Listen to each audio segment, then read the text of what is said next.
in this case, it's the story or the experience of mystical death and rebirth, like when everything falls apart and there is a chance for things to grow anew. And this seems to be pretty important in a lot of people's lives, especially successful people's lives or people who are very reflective, that they go through something, which forces them to completely rebuild their understanding of themselves and the world and that kind of stuff. So yeah, this I went through, it was this climax of my unfortunate early life experiences that I mentioned earlier, and it was like totally different, or like a rebirthing. Yeah, old convictions, things to hold you back, no longer being of any relevance, or certain fears no longer being there. And over time, I found out that this kind of process, it's described in the first 3 Masonic tracing boards. It's described in the major arcana of the tarot. It's kind of implied in the Tree of Life and in all sorts of different systems. Yeah, it's the whole hero's journey story too.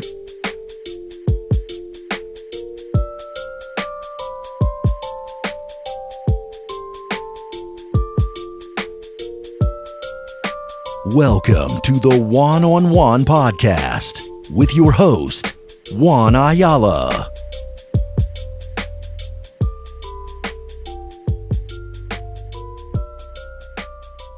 Welcome back to another episode of the One-on-One Podcast. I'm your host as always.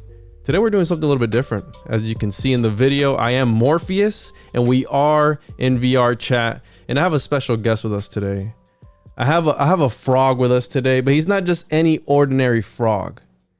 He's an esoteric frog. He's an occult frog. He's TarotReaderFrog. What's up, bro? Hey, what's up, Juan? How's it going? Thanks for having me. It's so funny talking to you, like having a magician frog talk to me right now in front of me. It's pretty trippy. Yeah, I figured it works kind of disarming, I kind of like it.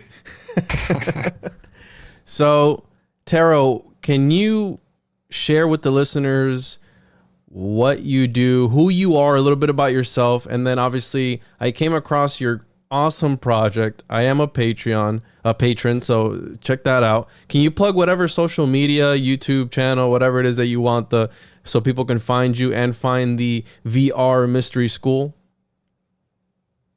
Yeah, sure thing. So I am TarotReaderFrog. I am the creator of VR Mystery School. It's kind of a new project going on for 2 years now, almost 3 years, where I'm trying to basically use VR technology, social VR technology, multiplayer stuff online, for people to have experiences together, interacting with mystical philosophy and practice and all that kind of stuff. There's a couple ways to do that. So there's the interactive VR world. There's activities, like lectures and stuff like that, meditation lessons and other things. And there's also community activities, so stuff where people can meet with one another, hear about each other's experiences and so on. And the easiest way to find out more is at the website vrmystery.school. That is the whole URL. It's a bit confusing sometimes, so I'll say it again. It's just vrmystery, one word, .school. And on there you'll find links to the social media, to the YouTube channel with lectures on it. You'll find the calendar and instructions how to join, which you can also join if you don't have a VR headset. If you're just a PC Windows user, you can download the app for free and join anytime. It's pretty accessible. Yeah, I think it's excellent. I've been to a few of the meetings, and I want to also give a shout out to the owner of this podcast studio, Lens Error. It's podcast studio by Lens Error. Just a shout out to him because I am not able to create my own studio. So, and maybe later we can do a tour of the VR Mystery School, right? Have a run through that. And yeah, well, that's one of the crazy cool things about VR, right? You can just jump into a studio, jump into another place at a moment's notice. So that's all great. Let's do it. Tarot, before we get into the whole VR Mystery School stuff, because some people hear Mystery School and they kind of freak out, because one of the things that is perplexing to me is the fact that there are secret societies, that there are occulted groups, right? Maybe they're lizards or not, who knows, but we're not going to get into that right now. But the fact that when you say mystery school, like, oh, maybe a frog. Yeah, maybe a frog. Maybe a frog. Yeah, people get kind of weary, especially kind of scared. And the community that I'm a part of, we do talk about a lot of conspiracies. When you mention metaverse or VR, it's automatically associated with something negative. Something, oh, they're gonna trap us in there. Now, I do believe that there is a balance when it comes to these sort of things. And it's one thing to know that you're in a game versus when you don't know you're in a game. Some individuals take this, and you know, Tara, you can talk to us about your experiences with people in this realm, that some people do take this very seriously. This is some people's lives. This is some people's literal worlds. They're in here 24/7. And if, you know, some people deal with bodily image issues where if they feel a certain way in VR, you can control that. You have 100% control. I'm Morpheus right now. You know what I mean? If I want to be slimmer or bigger or muscular or something, I can do whatever I want in the VR space. And I think you've taken it and you're utilizing it for something that is really interesting. Honestly, there's nobody else that when I came across the videos, I believe it was, correct me if I'm wrong, his name was Ganzu. Was that his name? Right. Yeah, that's the guy who did the talks on Enochian magic. He's been around for quite a while as a community member, and that's his main practice for almost a decade now. So he figured, well, why not give a talk? And lucky us, he put together something really awesome. I think it's chock full of good information. And that's who got me here. I was doing some research on John D for an episode I'm going to be doing very soon. And I came across the lectures and I was like, VR Mystery School? That sounds fucking crazy. So here we are. Yeah, honestly, I was kind of curious. Maybe now is not the time yet, but, I would be curious to hear, like your walkthrough, your first impression of going into the place or like going to one of the meetings and maybe what your impressions were or, how it hit you, that kind of stuff. Yeah, we can get into that. I want you to talk about you, Taro. What All right. What kind of practices sure. are you into? Who are you? Why the frog? What's going on, dude? Yeah, I'll do a short intro. I do feel like the project is far more interesting than I am. I'm pretty much just a dude as any other dude on the internet with some fascination, right? I guess how I got into mysticism is mostly from a personal development kind of angle. I struggled for a major part of my life with like chronic depression and all sorts of issues, self-inflicted as well as... I guess I'm a millennial. I'm 30 years old, so I grew up on candy, on short-term gratification,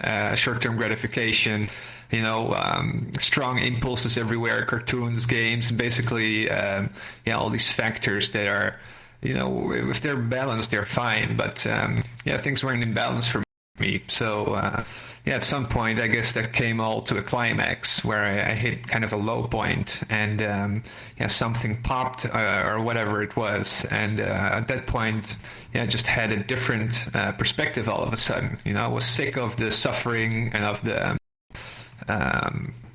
wailing and dragging my feet around, it was like a sudden flash of insight. What if I start taking responsibility for as much as I can, even things that aren't my responsibility. And, much later down the line, I heard figure out that's pretty much, the premise of Stoicism and so on. So, it didn't take long for me to open up my view, from like a nihilist, atheist person, becoming more inspired and more open. I'm still a rebel, but this idea that the youngest generation knows best, that's no longer I'm no longer on board with that. That was really my conviction for a long time. So then it's almost now I'd say at my 20th. I'm 31 now, right? So it's been almost a decade since I opened up my horizon and started looking for inspiration and information. And I definitely, came through the conspiracy scene and like New Age scene as well. Just moving on from that eventually because, in very short, it's no secret that government and big government and like power against the subject, this is like a struggle that's as old as humans are. It goes on as long as we can remember. So it happens now, and I'm very much aware of that. However, I realized that if I spend all of my day concerning about, the small, minute details of all these things, I don't have any time left to work on myself, make things better, or work on my direct environment or helping the people around me. So yeah, that's when kind of a shift happens from figuring out what's wrong with the world with going into more like figuring out what is good with the world and how can you make it better again for yourself, for the direct environment, for the sphere of influence you have. And that's turned out to work much better. So it's been quite a while now since I rolled from the new agey stuff, which is kind of like throwing everything together. I learned to appreciate more going into source texts, and for example, Hermeticism is such a loaded thing these days, and there's so much associated with it. But the real Hermetic philosophy is only a book of less than 100 pages. And there's many ways to go from there, but I realized it's good to start at the beginning, find out the details, and then see, how people have been trying to apply these things in different periods in time, in different layers of society. And I found out that there's actually so much to all of this. You could really just call it philosophy or spiritual philosophy, at which point it's no longer like the scary occult. It's more like just a different perspective to take on making things more sensible, refining a more reasonable model of reality. As weird as this sounds to something like occultism, but as I learned to understand it, it's really about elevation of the self and ascension, but not in a transhumanist way. It's really about becoming more human, becoming or growing into yourself and who you really are. Undoing all of the weights that are weighing you down, like trauma and negative experiences and memories and things that dictate your automatic behaviors and all that kind of stuff. So, while there's non-occult ways to work on all this, like self-psychology and all these different kind of perspectives that I really appreciate still as well, I just noticed that, whether it's Buddhism, kind of the occultism of the East, or Western esotericism, or Western traditions, or even stuff coming from the Americas or from other indigenous and pagan traditions, there's so much that can serve to inspire. And this is the side of all of this that I'm focusing on. I realized that humans can take anything and turn it into some kind of a tool for exerting power or having undue influence over others or trying to sabotage things and all that, but people can use other tools for that too. It's not, it can be done with the internet, it can be done with publishing. Doesn't mean the internet is bad or publishing is bad. It's just, people who abuse it, they're at fault. And doesn't mean that nobody else gets to enjoy these kind of things, at least in my opinion. And again, it's kind of demystifying, sounds really cool, all the occult stuff, but really it's just philosophy for life, in my opinion, that you can also directly experience, which is super interesting. The term that we use... Sorry for rambling on there. No, you're good. The term that we use for this idea of, enlightenment and spirituality, Sam Tripoli labeled it conspirituality, because looking into these topics of all nature, and like you said, the government, the elites, we know that they're corrupt, we know that they do shitty things, we know that they lie, we know that they manipulate, they steal, they kill, they do all these things, but always when you're looking into these conspiracies, it always leads you back to God. And I don't subscribe to any. I was born and raised Pentecostal Christian. I've talked about it on the show many times before, and I don't subscribe to the model of organized religion because it is a brokered experience. It is you can only achieve divinity through us. Hence, anybody else that is against us will die. That's why the Gnostics were killed off, and any other esoteric order, because it was a humanist movement, how you're saying. It's about humanism. It's about finding within that Kundalini or whatever you want to call it, at the end of the day and achieving that enlightenment. And with organized religion, it's like, hey, no.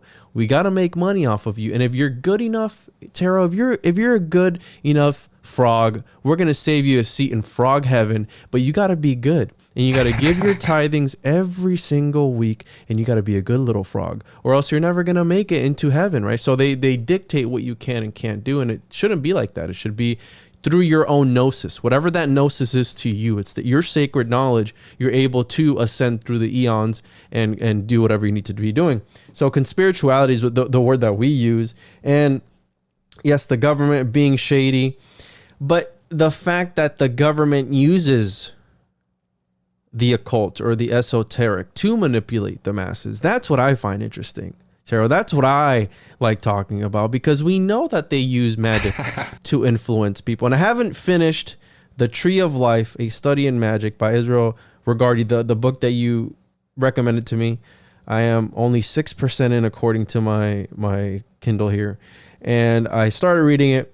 I will work my way through. So maybe when I'm done with that, I can have you back on and we can talk about that, because obviously as a practitioner of magic as yourself, what is magic to you? What would you, because I know you say you have a different view on it than the regular mainstream Hollywood Harry Potter, because I like the Harry Potter version. I like to be able to shoot fireballs and summon things, right, bro? So what's magic to you? Yeah, I guess I should real quickly backtrack a little bit. That definitely the whole thing about governments using this kind of stuff. I've heard the rumors too. I've seen some things here and there.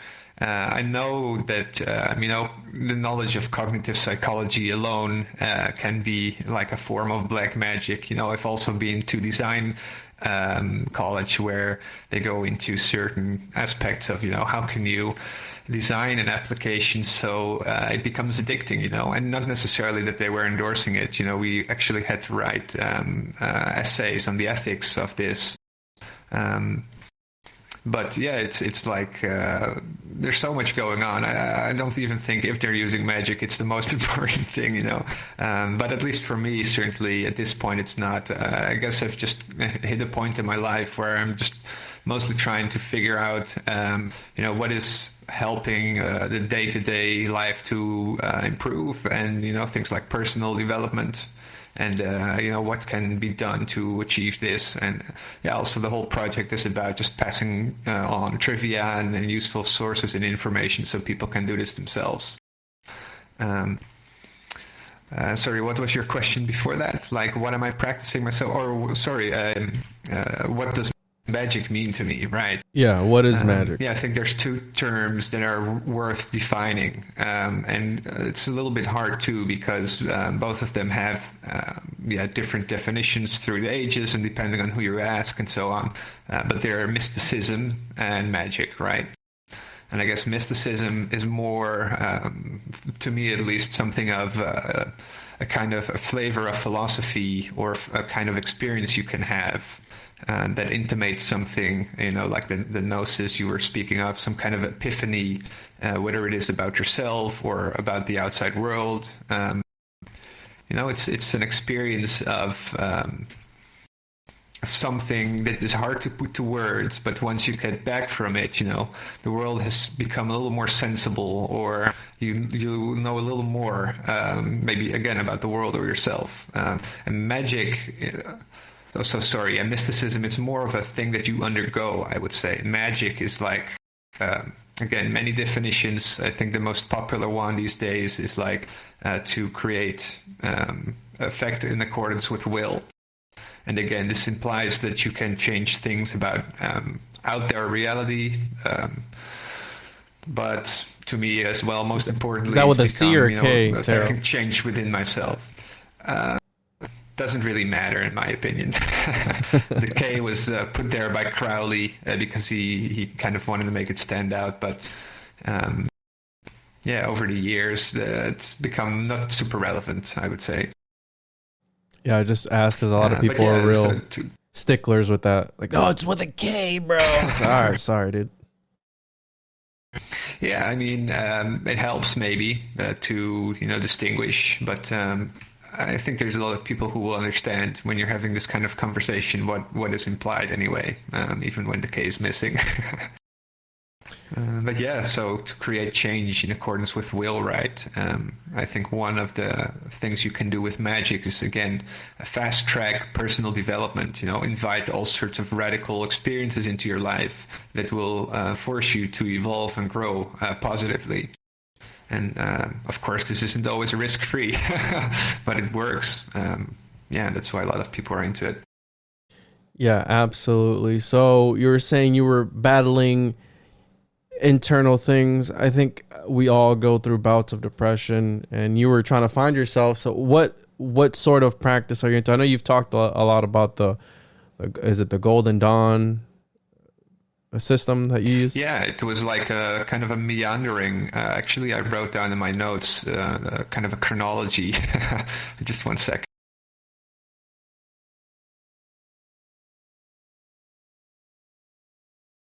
Right, so I guess it started really with just ideas that I thought I figured out myself. So changing your own cognitive psychology a little bit, Okay, when I notice myself down-talking myself all of a sudden, getting stuck in this like downward spiral of negative thoughts, I just need to like cram an iron rod in between the cogs, so the machine stops rolling by itself. That was like my first mentalism, whatever, magic kind of exercise. After that, I guess I realized this was useful, so I started looking into more like psychology and self-psychology stuff, like Napoleon Hill and what's his name? The guy, The Secret. I mean, don't get me started about it. It's no good. I realized that. But Bob Proctor, right? He was a cool guy, and some of the things he said are very useful. About reprogramming your machine to, the habits need to change if you want different outcomes. That was really what I experienced too. It's like all these negative things happening internally. Well, they're mostly the result of like habits that I formed. It's how I react to things. And then you get in touch with stuff like Stoicism and Buddhism. They have much of these ideas, but much more elaborate. And they come up with, like a reasoning that helps you make sense of it. And also, especially in the case of Buddhism, they give you very basic practices to start fighting back against, intrusive thoughts, automatic unconscious behaviors, and all that kind of stuff. And then I kind of rolled into more paganism, kind of, even Wicca stuff here and there. I wasn't really sure at that point what I was looking for, but I knew, that the Western esoteric angle was an interesting one to take. And came up with like Kybalion, and eventually, it calls itself Hermetic, which many people think it's a Hermetic work, but it's actually not. We can go into that later too. But actually, it did open the door for me to actual Hermeticism.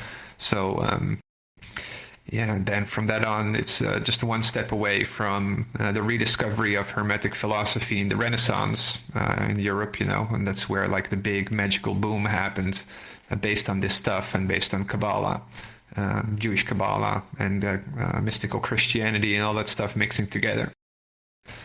Then later on, you've got the modern occult revival, I think it's called, in like 1850s. That's when the Golden Dawn shows up, and when they put together all this material and theory and practice from all these different traditions predating them. They come up with some cool origin myths, about how supposedly that wisdom actually goes back to the Egyptians and so on, but, well, maybe indirectly it does, but those guys certainly didn't find it in an Egyptian tomb. They just wrote it up themselves from all of the material they had collected and so on.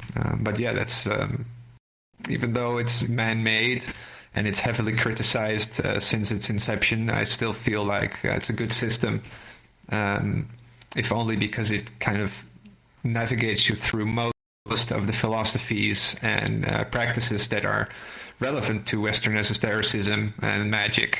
So, I'm currently still going through like a relatively beginner kind of book that helps you just, pick up these things on your own pace. And eventually I'm hoping to become an eclectic again. So yeah, it's a bit of my journey through all these traditions. And I think, in general, my opinion is every spiritual or mystical tradition that is, sincere has something good to offer. Also a lot of bad, probably. But I'm not looking for that stuff. I'm just looking for what's helpful. And there's a little bit of risk in that, in like skimming over things or shopping or cherry picking. But I'll say that there's just a huge benefit from investigating different traditions, different philosophers, how would you different systems of spirituality and so on. It's just really helpful. What do you mean by that, Taro? What are the dangers of? Because me, I'm not a practicing occultist, even though some people like to believe I am. I am, I guess, an occult and esoteric researcher. I look into these sort of topics, but I look at it from a, again, scholarly point of view, research based. Some people would argue saying that that's bad, but I haven't experienced anything out of the realm of the ordinary to say that it is bad. You know what I mean? I haven't, but also that mindset, right? Another one of the principles, which I know you said is not the original, but the principles of the Kabbalians, all is mental. So also, if you let it infiltrate your mind, you are giving it power over. You know what I mean? If you start reading about some Goetia or something, or you think that your sickness is coming from a curse or something, it's gonna manifest itself. So I look at these things strictly from a scholarly point of view. I find it extremely interesting and extremely fascinating. But what do you mean by that? That it is kind of dangerous to shop around and not really married to one philosophy. What do you mean by that? I'm not really sure if that particular part is dangerous. It's just if you want to really get into something, a topic, a discipline, whatever, if it's painting or if it's like Greek paganism, it doesn't matter. You got to spend time on it and really immerse in it if you want to make it your own, But in some cases, it's possible to glean things from certain traditions, just one or two insights or concepts or things that make things click for you or help things forward, move forward for you. And, in that sense, it doesn't hurt, I believe, to just have a very broad interest and look for all sorts of different things that could inspire. As for dangerous side of practicing,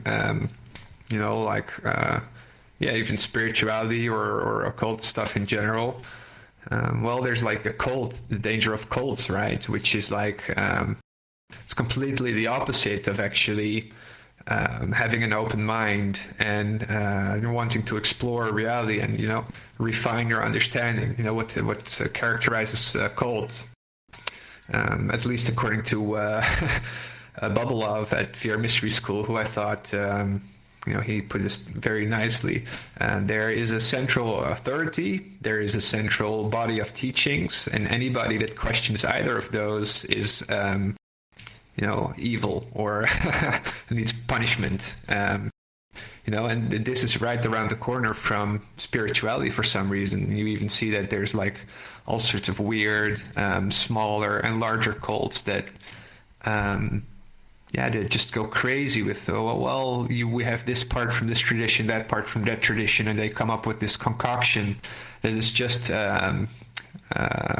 alluring and appealing enough to draw people in, but it doesn't actually give them the depth of the philosophy or the kind of, true spiritual freedom or just personal freedom in general that you would hope was the result, right?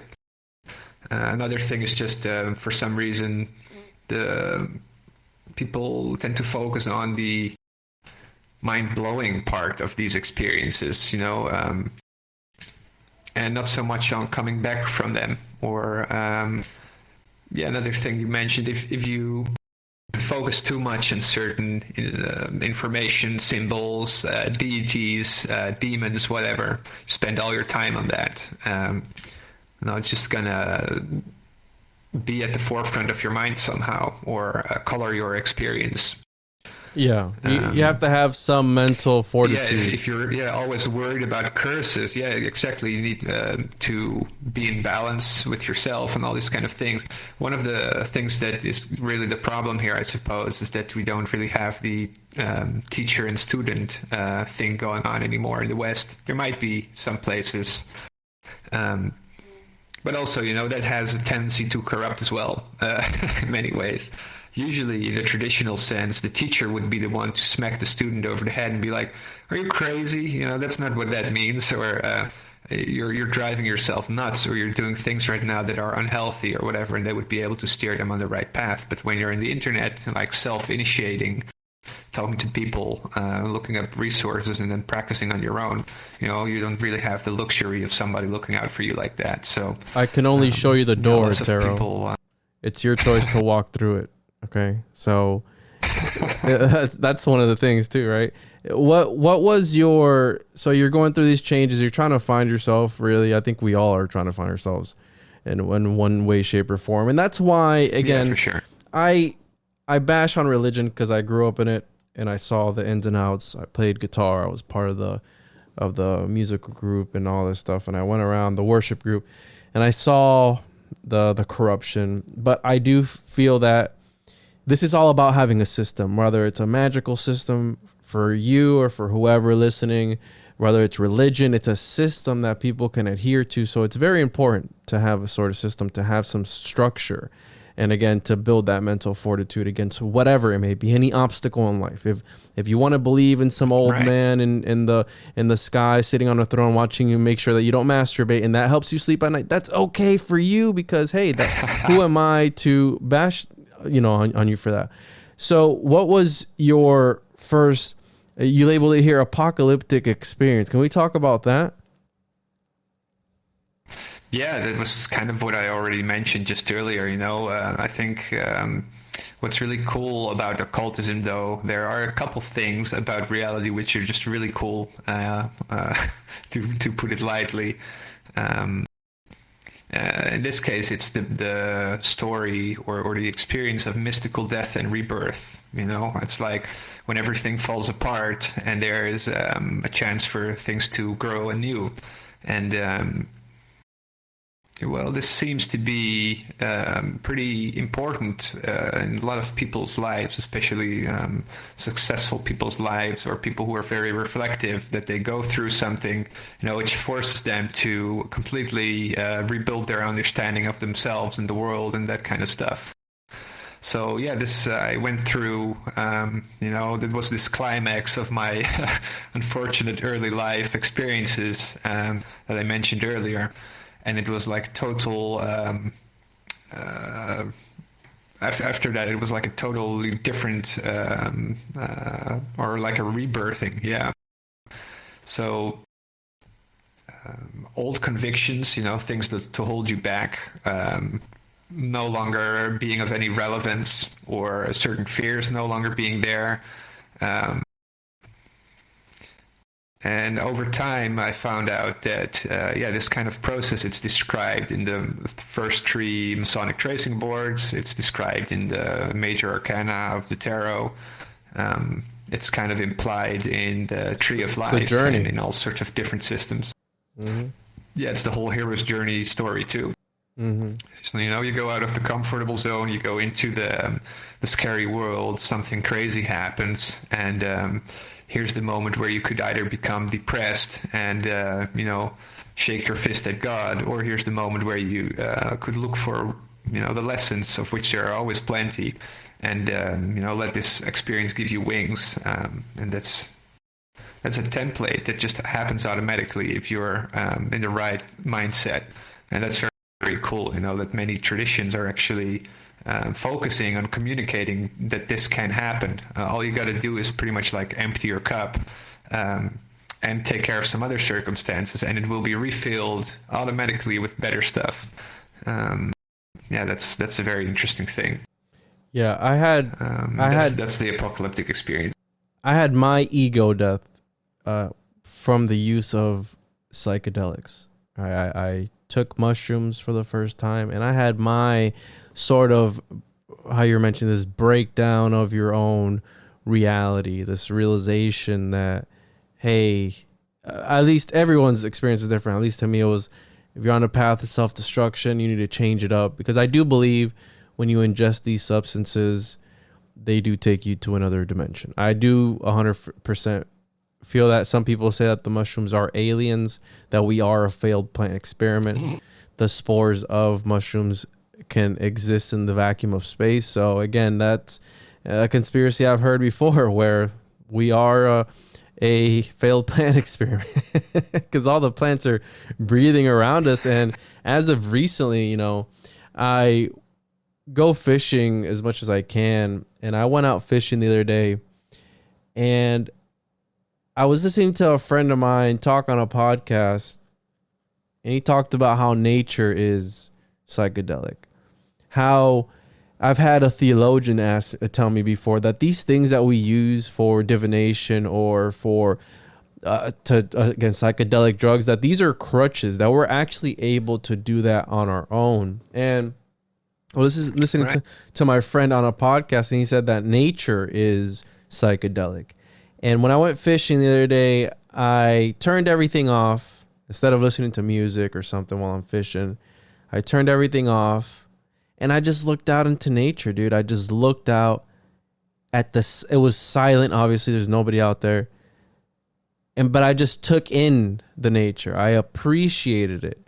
And that in itself is a psychedelic thing. Like today I had a deer walking around in my backyard. Totally.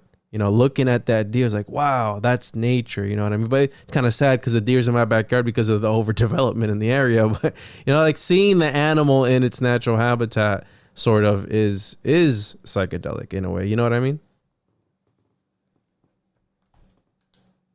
Yeah, absolutely. Just one moment. My dog's going a little crazy. Yeah, just dude. a second. Yeah, sorry about that. Somebody walked by the window or something. He's still getting used to the new place. No problem, dude. But yeah, I think you mentioned a couple things there that are super relevant, right? There's many traditions, old and new, all over the world that use, I think the quote-unquote proper term is entheogens, you know, like substances to have a divine experience. And I think, one of the things that got me into mysticism too, or at least piqued my interest, was the idea that you can have all sorts of experiences like that without any substances too. You know, those things were, very interesting to figure out and look at. I think it's also interesting though or good at least, to recognize that there are probably all sorts of overlaps between, you know, different substances, experiences and whatnot, but it's not necessarily all leading you to the same place. And that probably has to do a lot with, you know, the kind of intention a person has when they're using this kind of stuff. And so on. But yeah, the whole natural philosophy as well, I think that's one of the coolest things. You know, if you lean on a phrase like as above, so below, you know, the same pattern repeats, but on different levels of reality or different planes or whatever you want to call that.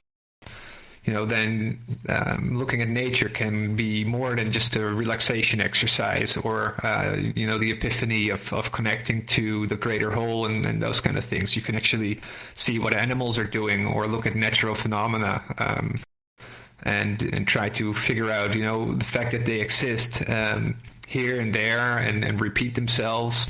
What does that mean for my experience? Is there something that I can do to align more to these kind of natural patterns that are already existing? And I think many mystical traditions what you could call occult traditions, they try to figure out these patterns and what they mean for, you know, all sorts of different things, including what you can do magic-wise as well as in the mundane and everyday life.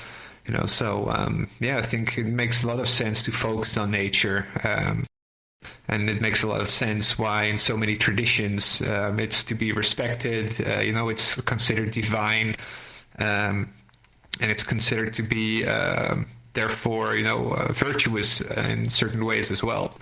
We talked about that earlier, the whole system thing. You know, what is it really a system of? It's kind of like a system of whatever the content is. It's morals, ethics, and virtues to an extent, you know. like what's desirable and what's not. And yeah, everybody can choose their own system, but it helps to have something like this, and then connect to the world around you. And there's a lesson to be learned everywhere, in every experience, every situation, every phenomenon, and so on. Absolutely. Yeah, and you have people who take systems and they exploit them, right? And hence that's what we're talking about earlier about the government using certain things to either manipulate NLP or whatever it is that they're using to manipulate, right? They take their system, which is cool, right? You have a system, and then they take it above and beyond, and they abuse of that system. They just do things that perhaps are unethical or whatever it is, right? But the point being that you find it seems to be a human trait generally. Yeah, at least. And you find your own path too, right? I mean, you're gonna be on. That's what I love about the Tetractys and Pythagoras, where the Tetractys also symbolizes reality, and these points are never changing. You have the 10 points that have that different representations, but between those points, similar to the tree of life, there are voids, there are paths. But at the end of the day, the only thing that changes from the 2 points between you and I is the middle, the journey to get to that next point. But at the end of the day, that other point is still there. You know what I mean? That's truth. That's whatever truth is to you, whatever gnosis is to you. And that's why I love all this stuff, because again, it's sort of like looking at clouds in a way, because you can interpret it the way that you would want to interpret it. It's not what anybody tells you. And that's what I don't like about organized religion. And I saw it all the time, dude. The preacher, hey, this passage is meant to be interpreted XYZ, right? And there was like a fucking zombie. Yeah, it's meant to be. You're a fucking sheep. Like make your own destiny. Become. You were talking about the will, right? The will to power. Nietzsche actually inspired Crowley with the will to power. And we know how the story ends. You become the Ubermensch, you become this overman, the Superman, and you manifest your own reality, your own destiny at the end of the day. And that's what this is all about. God is dead. He wasn't celebrating. Read the entire quote. Is God is dead and we killed him. You know what I mean? And that leads to nihilism and what we mentioned earlier at the beginning of the podcast, where you fall into these depressions. You start talking to yourself in a negative manner. You start to build all these obstacles for yourself. Reacting to the outside world in really ridiculous ways, or having all these expectations that are, unreasonable. And then when things come to pass, you get upset and so on. Yeah, for sure. And it's really learning to see the glass half full instead of half empty, and doing what you can with the potential. And I've taken because Manly P. Hall talks about how the power of manifestation. He talks about how if a man is talking himself down, if he is in a state of mind that is not the best constructively for himself, he will manifest an elemental, and that elemental wreaks havoc on that man, right? And you can manifest an elemental upon somebody else, right? Because spelling words is, I believe in the law of attraction. I do believe that when we speak things into existence, they become true depending on how much mental power is behind that idea or that thought or that comment. That's why it's very important to be careful with what you wish for, right? They've always told you, be careful what you wish for, because you never know what can come true. And these are aspects of human nature that we still don't truly understand.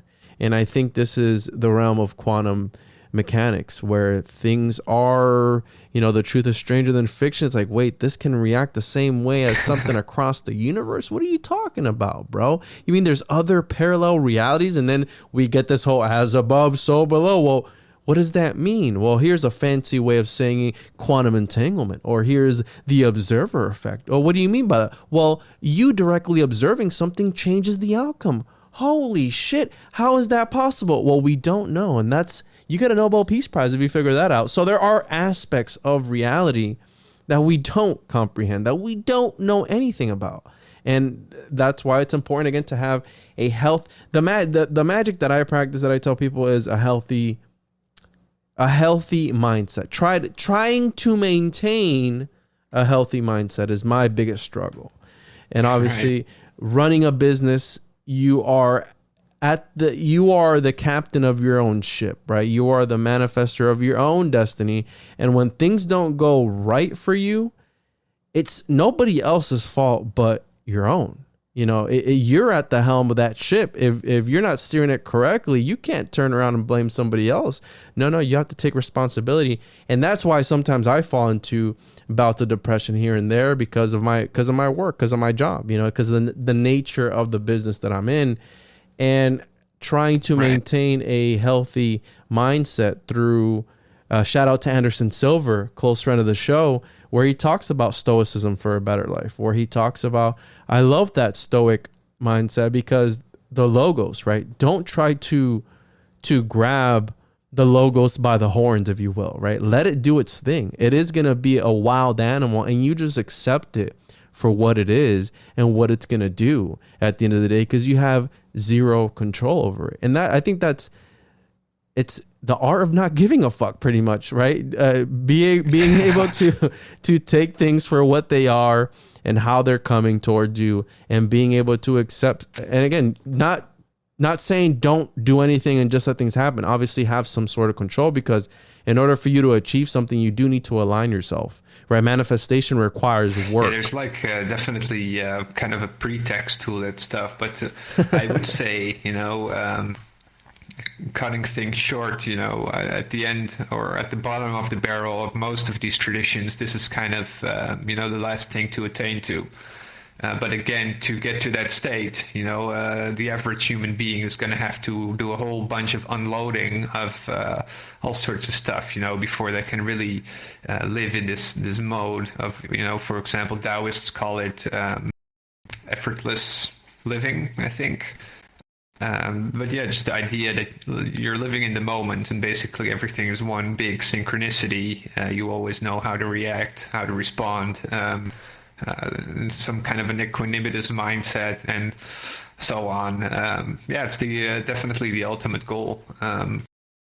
But yeah, to again track back a little bit, you know, while a person has so much influence and power residing in their mind alone, you know, I still think that this idea of, for example, microcosm, macrocosm, you know, you've got the individual and you've got the external reality, and arguably the individual can never fully comprehend or perceive, you know, the external, but he's still in touch with it. You know, his experience is still dictated by it to an extent, even if the perception and, you know, the mind of the individual is so influential and so much of a key part of how life is actually experienced and so on. So I definitely, for myself, feel like I should find some kind of a perfect position on the bridge between, you know, my own perception and managing that, as well as getting in touch with the outside world and, you know, the patterns as they are and the dictates of reality as they dictate my life. You know, kind of find a middle ground between those that helps, again, to make most sense of things. So yeah, I definitely feel there's much power in the individual and in the mind and the emotions and all that stuff. But we're still part of a bigger whole that is actually a mystery to us, and we're trying to unravel it, I would say. Mm-hmm. Mm-hmm. Can we get into the mystery school? So what made you want to start? Obviously, you have your whole journey. But what made you finally pull the trigger? Did you have any second thoughts about it? Is it a cult, tarot? Is it sort of, some people would consider it a cult? Can you tell us what made you pull the trigger? Yeah, finally? Maybe let's get that out of the way first, right? People do think it's a cult, and again, I feel like what makes a cult is some kind of central authority, you know, and like a body of teachings that is forced upon everybody and may not be questioned.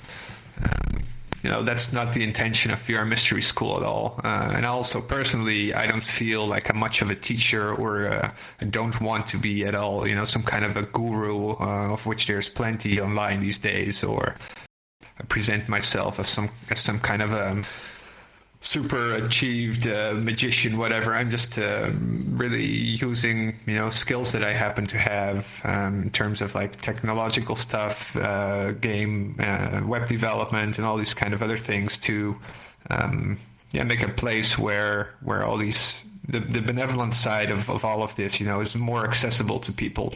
So, for example, the library of VR Mystery was actually the feature. It was just the idea of, well, what if there's a place in VR where you can go, and if you want to know about some kind of mystical topic, you don't have to do the Googling yourself. Because when I started getting into this stuff, you Google something like tarot, and the 10% of the results that you want to see, they're going to be on Google page 40, and everything before that's going to be like tarot moms, or like people offering consults for like $500 a pop, or hearsay articles on YouTube and BuzzFeed and all that kind of stuff. So that was really the idea, to make it accessible for people. And actually it kind of caught on. So the next thing was to host video screenings for people. I have been around this stuff for quite a while and do a couple good YouTubes, and there were a couple folks around who really enjoyed showing up on Sundays to watch this stuff together and then have a discussion afterwards. And that's kind of how the idea began to develop, to start hosting events for this in VR, more than just the screenings too, like gatherings and stuff. And most of the time, especially put emphasis on the discussion part of it, right? So instead of, again, top-down learning, it's more like a peer-to-peer experience. And these days I like to say, it's not really a school as in an actual school. It's more like a school of fish. So there's people of similar interest coming together, even though they're very different, have very different interests, are into different traditions, at different levels of seriousness. For some it's their daily practice, for other it's just something they like to think about for inspiration for their art, and anything in between. And these people, they can come together to talk about stuff. And not long after that I realized, well, you can create interactive learnables as well. So it's a thing. You go into VR, you interact with it, and you learn things about these philosophies without needing another person to intervene, or a teacher or whatever. So we've got VR tarot decks with information. We've got all sorts of diagrams which I'm also hand making these days. And a whole bunch of other stuff. I Ching set. And as that went on, we also got some more high-effort events, like live talks in the auditorium with slideshows. And we also have weekly meditation lessons. So, again, coming back to the initial question, what's really going on there? It's just kind of like an open space driven by me and, of course, the many volunteers who are doing most of the work hosting. I'm mostly on the development side of things. And it's just an open space for anybody to join and take away what they want, like kind of a buffet, You don't have to take from any of the dishes, but feel free to take from all of them. And the key element is that the people who show up, that they're chill enough to not, be combative about anything. If that's the attitude, I'm here with friends to pick whatever I like along with me and share whatever I want to, and that's it. No pressure or weird moods or one-upmanship to one another, that makes for a really good atmosphere and what makes it really work. That's what I liked about it. It's like a no pressure zone. If you want to present, you present. If you don't, you don't. And the ones I've been to has been just sharing, what you have going on with your week and what your spiritual journey. And I think I shared that on the first one I was going to do a journal, and then I started the journal, and I'm still working on the journal because again, this week I said I'm going to start working out again. I'm going to start doing something because I've been feeling like a piece of shit lately. So you have to put it in work. You can't just say it and not do anything, because you're not going to be able to manifest anything at the end of it. How long have you been running the mystery school for? How long has it been up for? Well, incidentally, it's been published in the VR Chat World List since this winter solstice of 2019. How that works is some days it takes for your publication to become actually live. And it's an interesting symbolic thing. The moment in the year where everything goes from becoming more dark to becoming light. That's the date, 2019. So we're getting close to 3 years now, and it's steady and slow, but it's also becoming much more than I would ever expected it to be. So many people are interested in different capacities, and it's just working out really well. The conversations are very solid, and there's even people who have said, I canceled my Masonic Lodge subscription or membership because I never learned anything as much there in like 5 years as I did here in like half a month or something. So I think we're doing some things right, and that's really cool.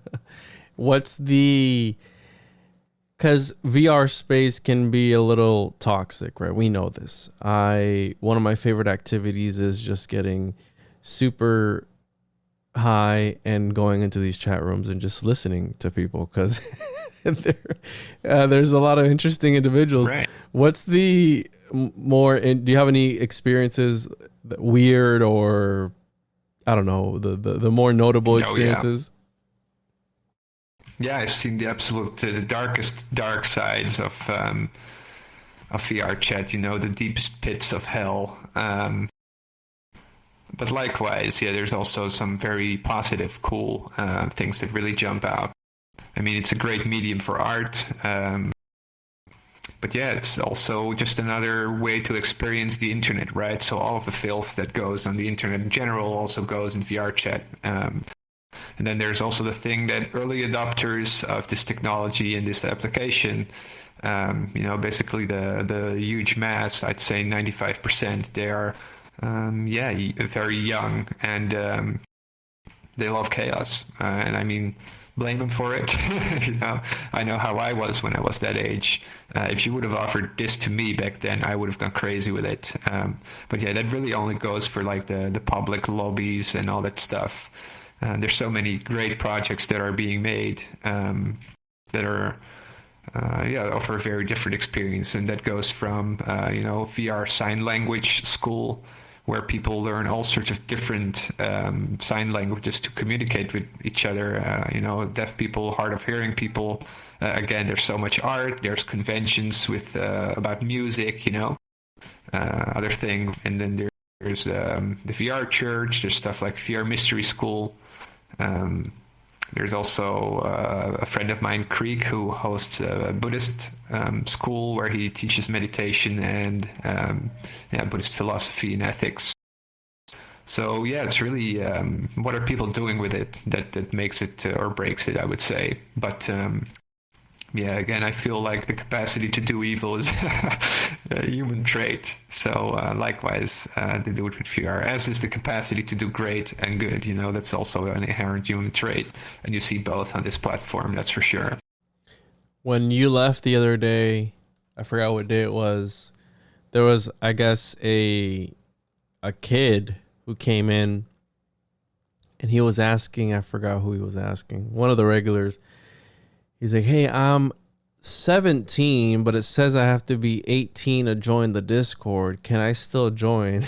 I was like, the guy he was talking to is like, hey, you're gonna have to ask your parents. I don't know. And I'm like, I was just sitting there. I left shortly after that, but it was right before I was leaving. I overheard, because again, I find it super funny. Some of these, I've had some weird interactions on the internet. How you're saying there is the dark side of things, and especially when you add that factor of anonymity where I can't look at you face to face. You're a screen name somewhere, right? And you can be 100% troll. Look at Reddit. I believe Reddit is the scum of the like they're the bottom feeders of the I've met and I've seen, again, a lot of them might be bots. I don't know. I do believe that a portion of the internet is just fake people. Just how, personal opinion, I believe some people in life are NPCs, bro. They're just here to fill the void. They're here to add texture. Because with the advancement of technology, I don't know if you are on TikTok at all, but TikTok, one of them. No, I try to avoid it as much as possible. Sometimes people send me, the outwashes of the craziness from there. But other than that, not really. But yeah, I guess one of the things I learned, I was also, when I was in my early life, in the dark place, so to speak, always feeling like I knew better than everybody else, right? Or, the way I see things, it validates my experience and invalidates that of others. And I think one of the important takeaways from, again, many of the mystical traditions, they teach you among the virtues to be altruistic, or at least to be emphatic. So other people might not work the same way you do, but that doesn't necessarily make them bad. And this seems like an obvious thing to say, but it's also one of the most difficult things for people to really internalize and enact in day-to-day business, even when speaking about others. And it really helps. It would really help for the state of the world today if more people on any side of political spectrum or the spectrum of any issue would be able to reason more as their opponents. It would make it easier to find some kind of middle ground, because to find it, you're going to have to really understand, what's driving the person with the opposite opinion. You're never going to find a middle ground if you dismiss others as unconscious, unenlightened, not woke enough, or not based enough, or whatever. At the end of the day, we're still kind of here together, and hopefully we're going to figure things out together, or it's going to get much worse before it gets any better. I think that's an important takeaway too. We're not much different in age. I'm actually 28, so we're pretty close as far as age groups, and that's a dangerous mindset to have, right? That's of not being able to really change or adapt a new system of thinking. And I think that really leads people into, because you can be egotistical, right? Me personally, I can be very egotistical and petty too, but it's something that I've been working on as you get older, right? As you get older, you don't want to deal with more bullshit. You just want to simplify things. And that's why I get back to the Stoicism. That's why I love it, because it's a system that you can use to, but also at the same time, the Stoics, it was about waking their brethren up. It was about bringing awareness to others, pulling them out of the matrix, metaphorically speaking, because some people are asleep, Taro. Some people enjoy being asleep, right? When it comes to just the mundane things in life, how we talked about at the beginning of the podcast. We know that the lizard people are corrupt. We know that they do bad things and all this stuff. Calling the lizard people, those aren't my words. I've been called out a bunch of times on, are they actually lizard people or not? Now, I believe that there is perhaps some sort of reptilian race somewhere. Now, if the ones in power are actual shape-shifting lizards, I don't know. But I also use it in a metaphorical sense of the word, where it's like the archontic forces, the archons. They are the negative forces at work battling against you in your journey. So it can be, I like the lizard form of that, right? So, getting a bad thunderstorm here, but I like the lizard form. It as a figure of speech. Yes, but dude, some people, they'll be like, "Oh, you talk about the lizards, man. What's up with the lizard people?" I'll go, "Hey, dude, let's not forget that." Have you ever heard of Project Gateway at all? I'm not sure.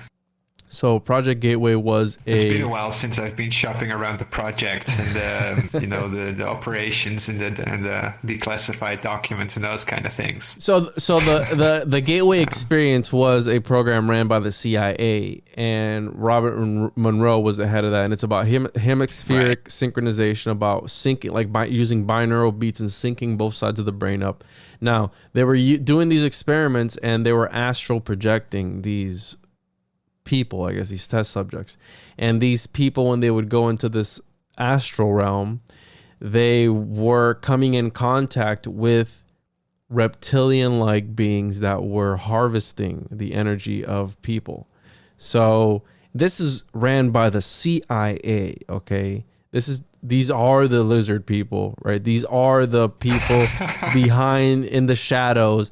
That's why I mentioned earlier that we talk about magic and all these secret societies. We know that everyone in power is part of either. Nothing against Freemasons, nothing against Rosicrucians, and nothing against people in secret societies. But we can't ignore the fact that there are secret societies, that there are people in occultic groups. You know what I mean? I guess that you asked as well at the start, what does magic look like? It's not the Hollywood stuff, right? And maybe I'm a little bit sad to say that's the truth of it, right?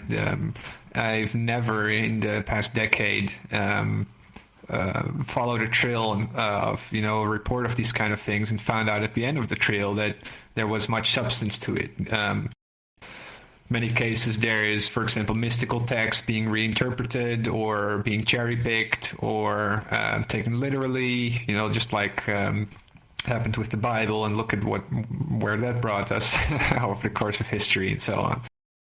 So most of the occult secrets that are to be revealed are, in my opinion, ways to see things and maybe change your own experience, but no shooting fireballs, no hidden races that are secretly alluded to in text, like reptiles living in the earth,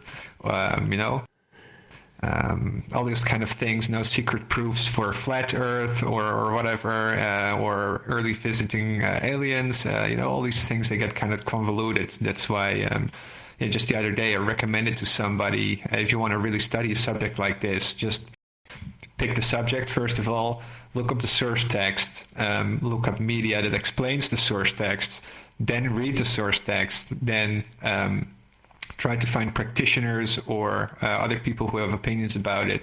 But that way you can, see things from a bird's eye view and pull things apart and see where people start introducing their own ideas into the narrative, right? For example, with Hermeticism, this is such a big thing because arguably, a lot of the things that are considered to have Hermetic influence from the Renaissance and so on, it's just a label, and in many cases not much more, although there's, ideas that persist through different traditions and get picked up and so on.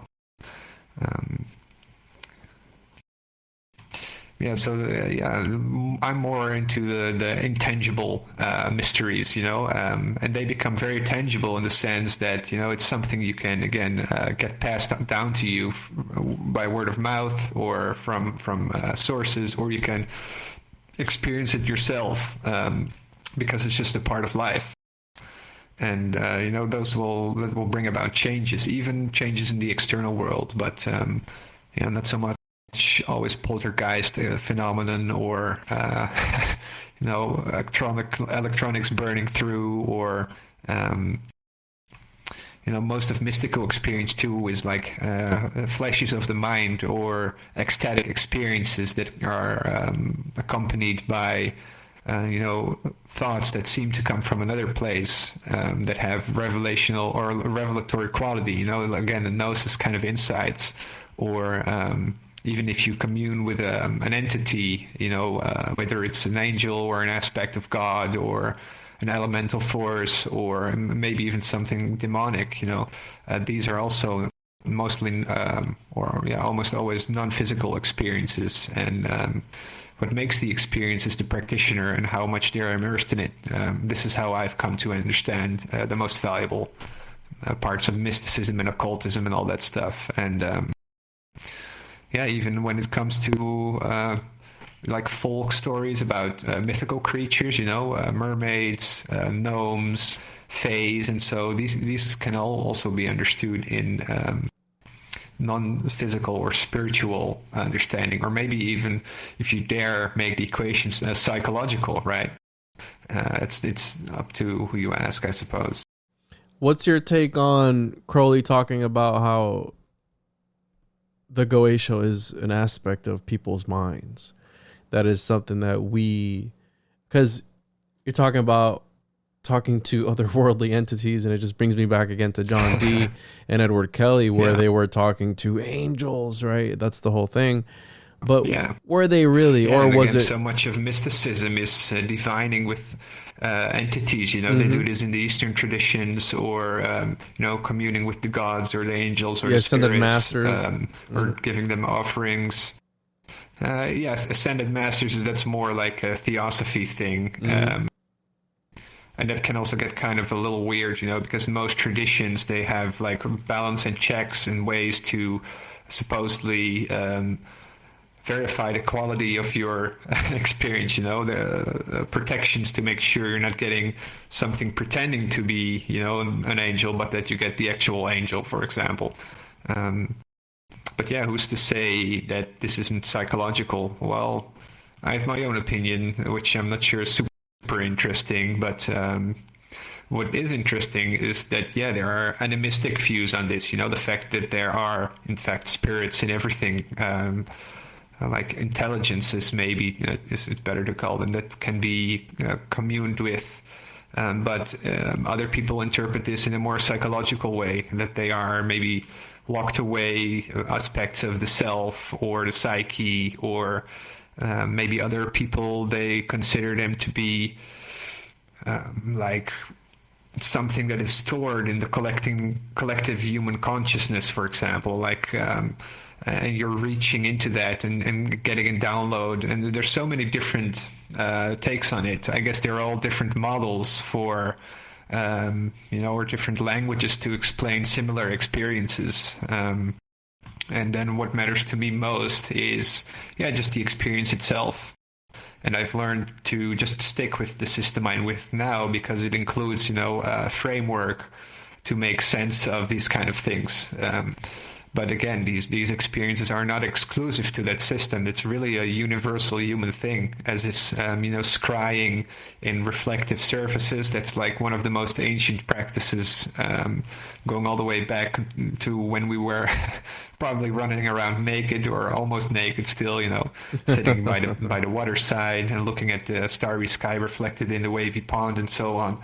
That is enough. You do that for a little while and mystical visions will start flowing and so on. It's really so close to what it means to be human. That might also be why it's arguably a little bit healthy, to spend some time on developing this part of yourself. Whether it is, meditation for increasing concentration, or doing the kind of stuff to unload and get rid of trauma and automatic behaviors. There's all these different kind of things that even deep relaxation, it can be so important just to make more sense of life, be a more balanced and integrated human being, embody all of the different elements in a balanced way and so on. Yeah, that seems to me for me mostly the takeaway for all this stuff. What are your takes on ceremonial magic? What do you feel? I like Austin Osman Spar's version of magic, where it's all how I mentioned earlier, the theologian told me, where you're able to do these things on your own. He kind of sort of takes it the same way. Yeah. Where you don't need anything. It's just you and your mental capacities, and he does a few certain things, but it's not full on Golden Dawn or Freemasonic or the OTO, where it's these long rituals and ceremonies. What are your takes on that? Yeah, I think it's again a question of what what is the nature of the person, or what is the situation they're in. Whatever works for you in a certain moment works, but it's definitely not for everybody. For me, it's been quite valuable. Because it seems to trigger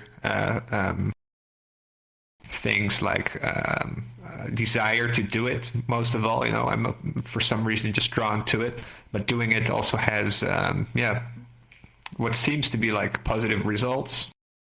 And it can serve like a reminder of your intention anyway, if it's not having some kind of a metaphysical or psychological effect, at least you're reminding yourself of all these kind of ideal things, like the perfect models. And you're not ever going to be perfect like them. Even as a Stoic, you're never going to be Marcus Aurelius, but it doesn't matter. Just trying to first of all recognize that there is something better or of a higher order or more meaningful to strive for, and that you remind yourself every time of doing this, that can be very useful. But yeah, it's so involved. Not everybody wants to do that, and that's fine. At the same time, you take, for example, the Greek magical papyri. It's a famous collection of like Greco-Egyptian magic from around the year 0. It's all sorts of different things. There's ceremonial magic in there, hodgepodge stuff, and people who try it out for the first time, just going off printed paper for the instructions, doing the ritual, they report success just as well as people who do these things over time and specialize in them and so on. So again, I'm not necessarily the kind of person who would go out of their way and speculate what's really all the mechanisms here at work that create these kind of results, and why does it work for this person and why does it work for that person. But it just seemed to have certain effects. For example, the headless rite is like spiritual power wash. If anybody's feeling a little daring who's listening and they want to try out ceremonial magic, look up any version of this except Crowley's version. So it's called the Stella of Yö, for example. Can maybe link that in the description. But it's very arcane, old, spicy magic meant for exorcism and getting rid of bad juju in general. Highly recommend it, The Stella of Ur stuff. Not the Uranamu, is that the one? It's a little difficult to pronounce. It's a Greek word, but it's IEAU, I think. But let me get the spelling for you later on, and I'll get it 100% correct. What's up with Crowley's version? Is that the one that's super, super bad, or what? He ruined it. Just long story short, he ruined it. He made it too edgy, and Crowley was he had some positive influence on modern occultism, but in the more respectable circles that I find respectable, he's understood to be like a troublemaker and a bit of an edgelord. And I kind of feel the same way, everything with degeneracy. We fucking hate Crowley on this podcast. That kind of stuff. That's the thing, right? And I've studied Crowley and his work, and it's just so disgusting, the stuff that he was doing. But we can't take away from the fact that he did contribute to the movement and brought things to the light that are still in use today. And he did a lot of translations and all these things. But I find it funny because of some of it, right? Yeah, some of it. He also stole a whole bunch of stuff from the Golden Dawn. Like most of Thelema is just copy-pasted from Golden Dawn and then replacing stuff with more edgy stuff. And I'm totally for advancing and evolving. That's part of the magical art, so to speak, to have it evolve with the people. And the interesting part about Hermetic Kabbalah, too, is that it's, it's evolving and it's discovering itself. People are still figuring things out about it. finding new connections and patterns a couple hundred years on. So yeah, that's totally fine, but he took it in a wrong way. I think one of the more interesting ways that it's been taken into since the original Golden Dawn would be Paul Foster Case. If any of the listeners want to check out real awesome, enlightening mystical philosophy that's firmly like Western esoteric, look up Paul Foster Case's books. It's really, really good stuff. There was an author that compiled all the good things that Crowley did for his more notable works, and I found it really interesting that out of the hundreds and hundreds of pages that he wrote, and all these poems and all these obscure things that he wrote, the author was only able to compile, the book was 88 pages in length in total. And I go, that is just showing you right there, out of all the things he wrote, out of the hundreds of the thousands of words that he wrote, you were able to compile in a book his more notable works, because obviously he's known as a charlatan and all this stuff. You were only able to get 88 pages, bro. Damn. That really shows you a lot of the type of things that he actually did contribute. But absolutely, he did plagiarize a lot of things, and he thought he was the reincarnation of Edward Kelly and the reincarnation, I think, of Eliphas Levi.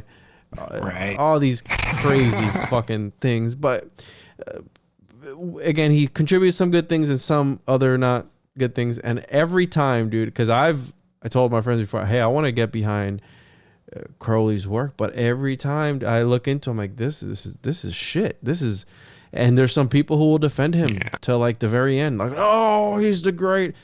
Shut the fuck up. You know what I mean? And I'm not even an occultist, and I find it disgusting. When it comes to occultism too, there's definitely this issue where pretty much every book or author needs at least 2 pages worth of caveats and warnings to the reader before they go into it, and it's kind of stuff that's never included with the actual prints themselves. So it's like the unspoken, in many cases also the spoken caveats, and Crowley has many of them, of course. But yeah, it should also be realistic. There were certain things that were unpublished, which he first published, and later they were the originals were published. Or one thing he made, which was pretty cool, is the Thoth Tarot deck. Definitely a positive contribution. But it's like out of all the tarots, what has to be said about him, has already been said many times. So I'm not gonna waste more time on that. Out of all the tarots, I think, unfortunately, that the Crowley art is the best. Like I think that I'm gonna go out and say that, but I also like the Nap Hall tarot. Have you ever seen that deck? Which one? The Knapp Hall. So Manly P. Hall and Augustus Knapp. Oh no, I don't think I've seen that one. Maybe if you show me a picture, I might recognize it, but I don't think I have. It's from 1929. There's a couple good decks.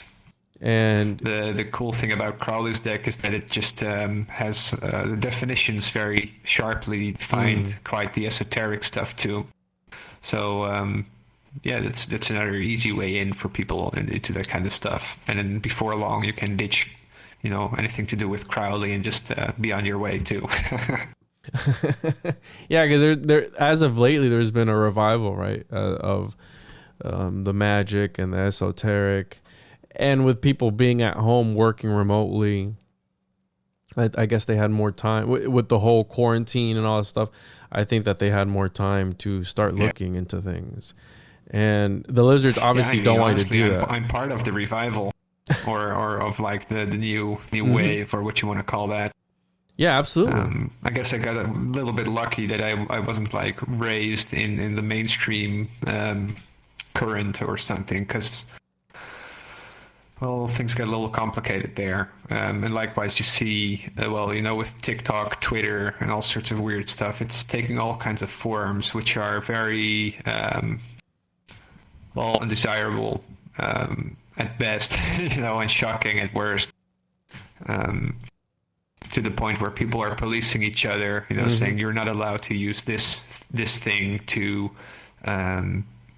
make more sense of your life and your experience, and you're not allowed to do that thing, and it's just all sorts of crazy. So the main channels online are definitely not always a good measure of what's really going on and what's really worth listening to.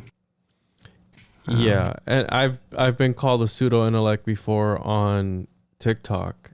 I think that's probably the best insult I've ever gotten, a pseudo intellect. But there are these community in the fandom of certain communities, but absolutely it can get very toxic, how you're saying. And there is, like the other day I showed you a screenshot, some guy said that I don't know the meaning of as above, so below. I don't give a fuck if I know the meaning or not. It's like looking at clouds. That's the way I interpret it. And I think the term has been thrown around a little bit carelessly, but in the context of that video that I had sent you, was the fact that they want to emulate the cosmic, right? The above, the macro, and they want to encapsulate it into a micro. That's their whole thing, right? They want to encapsulate the bigger, grander scale to understand it in the miniature version, so they can learn how to manipulate it, and then do it on the grander scale. The world's a stage, as William Shakespeare said. But that's the way I was talking about it, and the guy told me, you don't know what that means. Sure. And then, did you see the follow-up comments? Again, it's such there's so many ways to interpret like a little mystical phrase like that. Mm-hmm. And because we're kind of, that's one thing you can definitely say, things are self-similar at certain different scales and levels of reality and so on.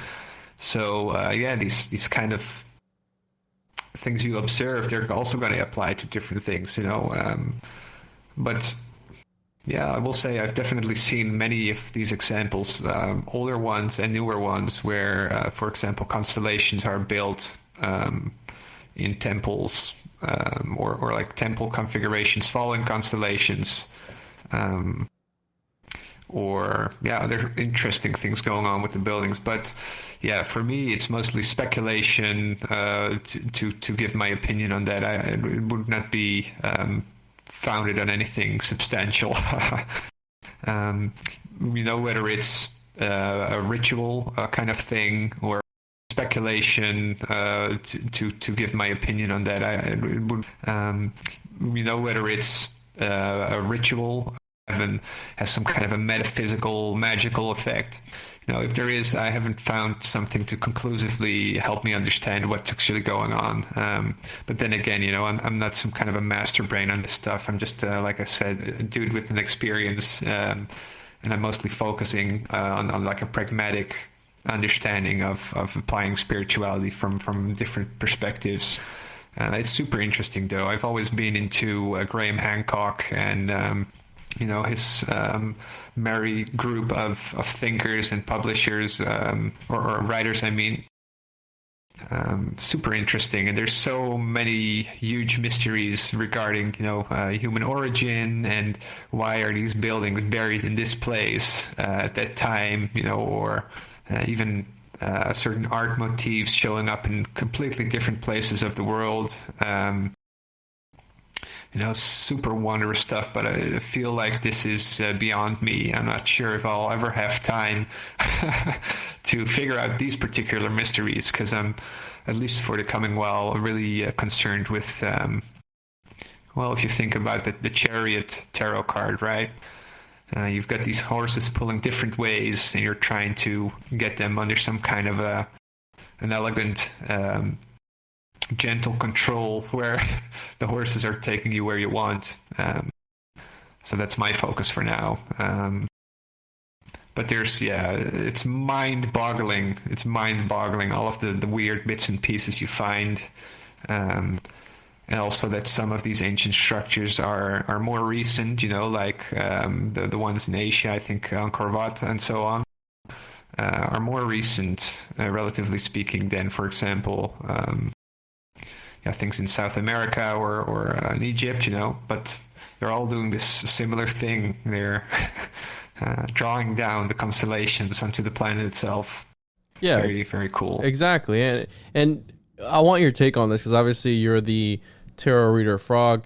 Isn't it weird that the chariot usually either never has wheels or the wheels are completely opposite of the direction that they're going? What are your thoughts on that? It's like a stationary chariot. What's going on with that? Well, it's a throne, right? It's mostly biblical symbolism, and goes back to the Hebrew words used in the mystical text that this refers to. That's as simple as an answer as I could give. But yeah, in the Hermetic Kabbalistic tradition, it's one of the major arcana cards. And there's certain ideas associated with it, but it's not necessarily meant to be like some kind of alien technology, if that's what you're getting at. No, I wasn't getting at that. I have a friend of mine. I don't know if you should probably check out his channel. Symbolic Studies. Oh, what channel is that? Shout out to Mario Garza. He does short. Oh, cool. I'll check that out. Short, digestible clips of symbolic studies of the tarot and of the zodiac and all these things. What was I saying? So Mario Garza Symbolic Studies, he does breakdowns of various symbols and he breaks down tarot cards and all these things. And one of the things that he brought up one time was how the chariot is sometimes stationary.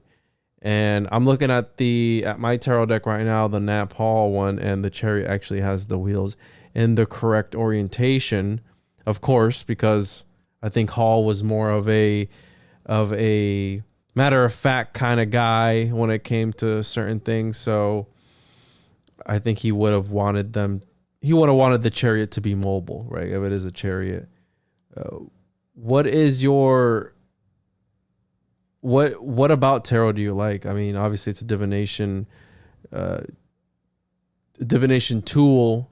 Yeah. But how do you feel it's got a long history, right? Yeah. It's really interesting, right? It goes all the way to the Renaissance and beyond. It's definitely interesting, but I was actually going to say that I definitely settled on the Golden Dawn Tarot interpretation, which again is not the truly traditional one or anything.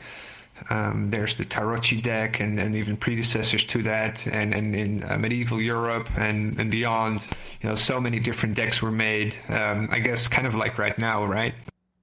With different symbols in them, with different amounts of cards for the different suits altogether. Maybe other suits missing, whatever.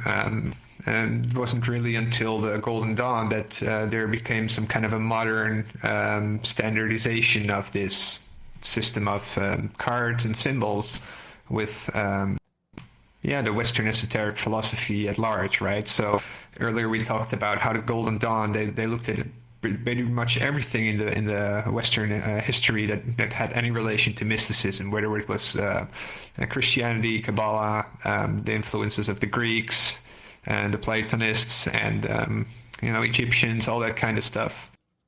And they brought it all together in a magical system, or a system of philosophy and practice, I guess you could say.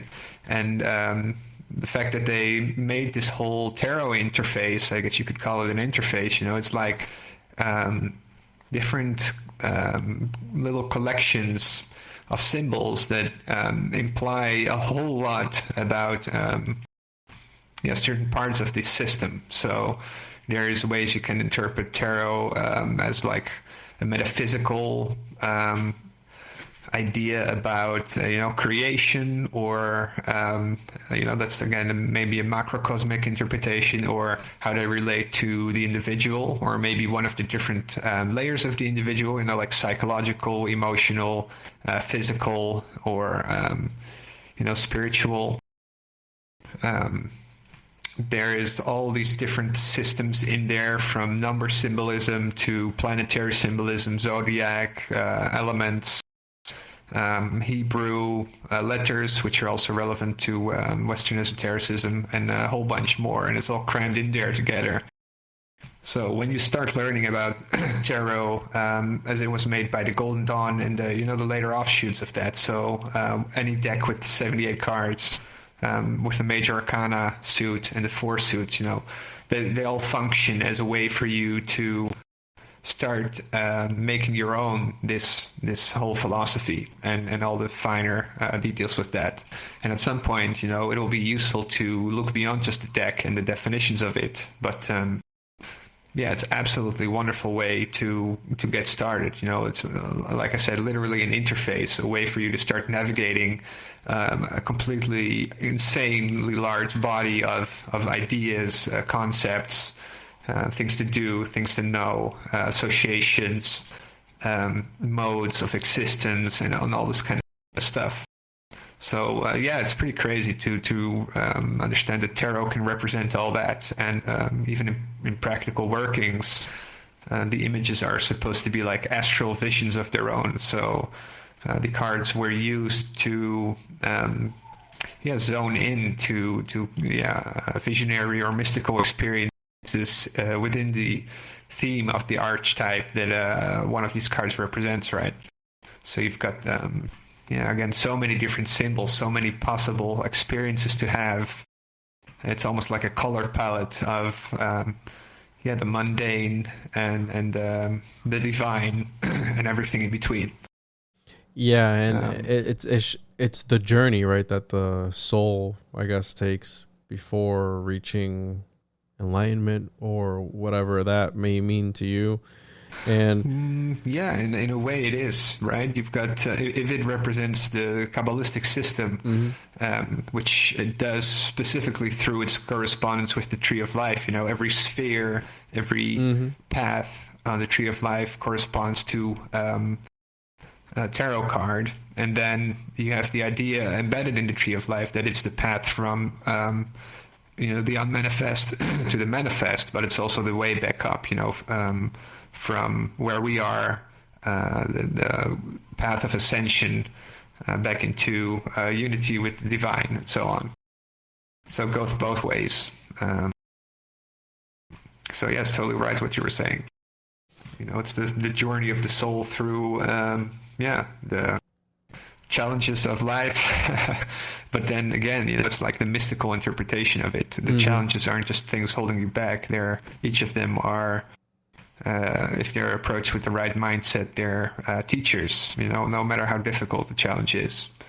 And this is also something where I feel some conspiracy folks go a little wrong.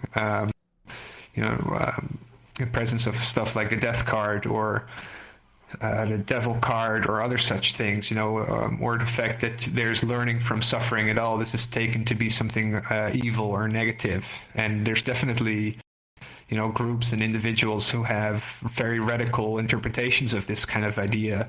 But those are not among, most of the folks that are into this stuff. And like, for example, the Buddhists, this is the whole crutch of their tradition. It's recognizing that suffering comes from attachment and through going about this in a certain way. Yeah, it has a role. You can give it its place. And because of all this, life becomes more equanimous. So that whole thing applies to this understanding of the good and the bad in life. And therefore, the devil must be dethroned before the Holy Spirit can take the throne, and so on. That's all part of the story too. And that's why I think it's really amazing. It's such a good blueprint, for taking actual steps in your everyday life, really change things around. And it's a mystical template, sure, but it's no surprise that even businesses and like psychologists and stuff, they've taken up tarot for management practice, like team building, HR, reflection, all sorts of stuff, because it's just that potent. It speaks to the imaginative and like subconscious side of the individual, as well as their idea processing side and so on. It's a very interesting thing in that sense. I've always said that. Could go on about why tarot is so cool forever, but I'll shut up for now. I've always said that symbols are the language to the soul, right? And when you learn the symbols, to the uninitiated, a symbol may just be some glyph or something, some empty symbol.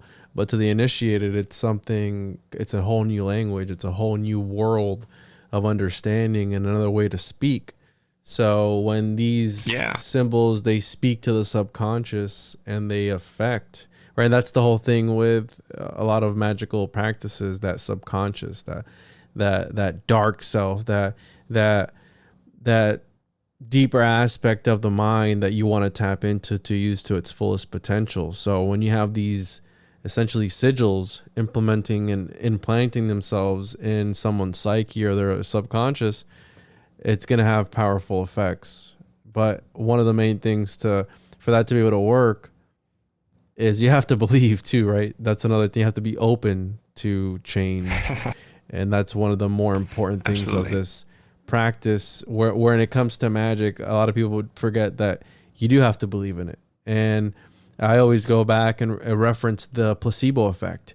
That effect that the placebo effect has on people is the effect that you want to replicate. That's one of the most powerful effects that there ever is. And I had my brother-in-law telling me a story about how about something that led to what I was thinking was a placebo effect.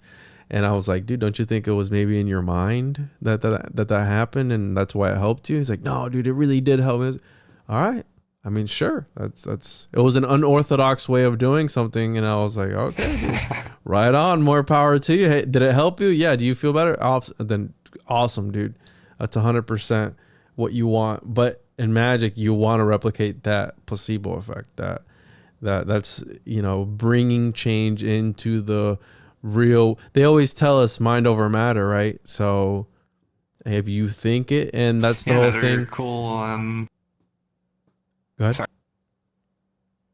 Another cool angle to look at that maybe would be, the popular phrase by Lon Milo Duquette. It's like, and he's into Golden Dawn and Kabbalah stuff too, Hermetic Kabbalah stuff. He says, it's all in your head, but you've no idea how much that really is, or how far it really reaches.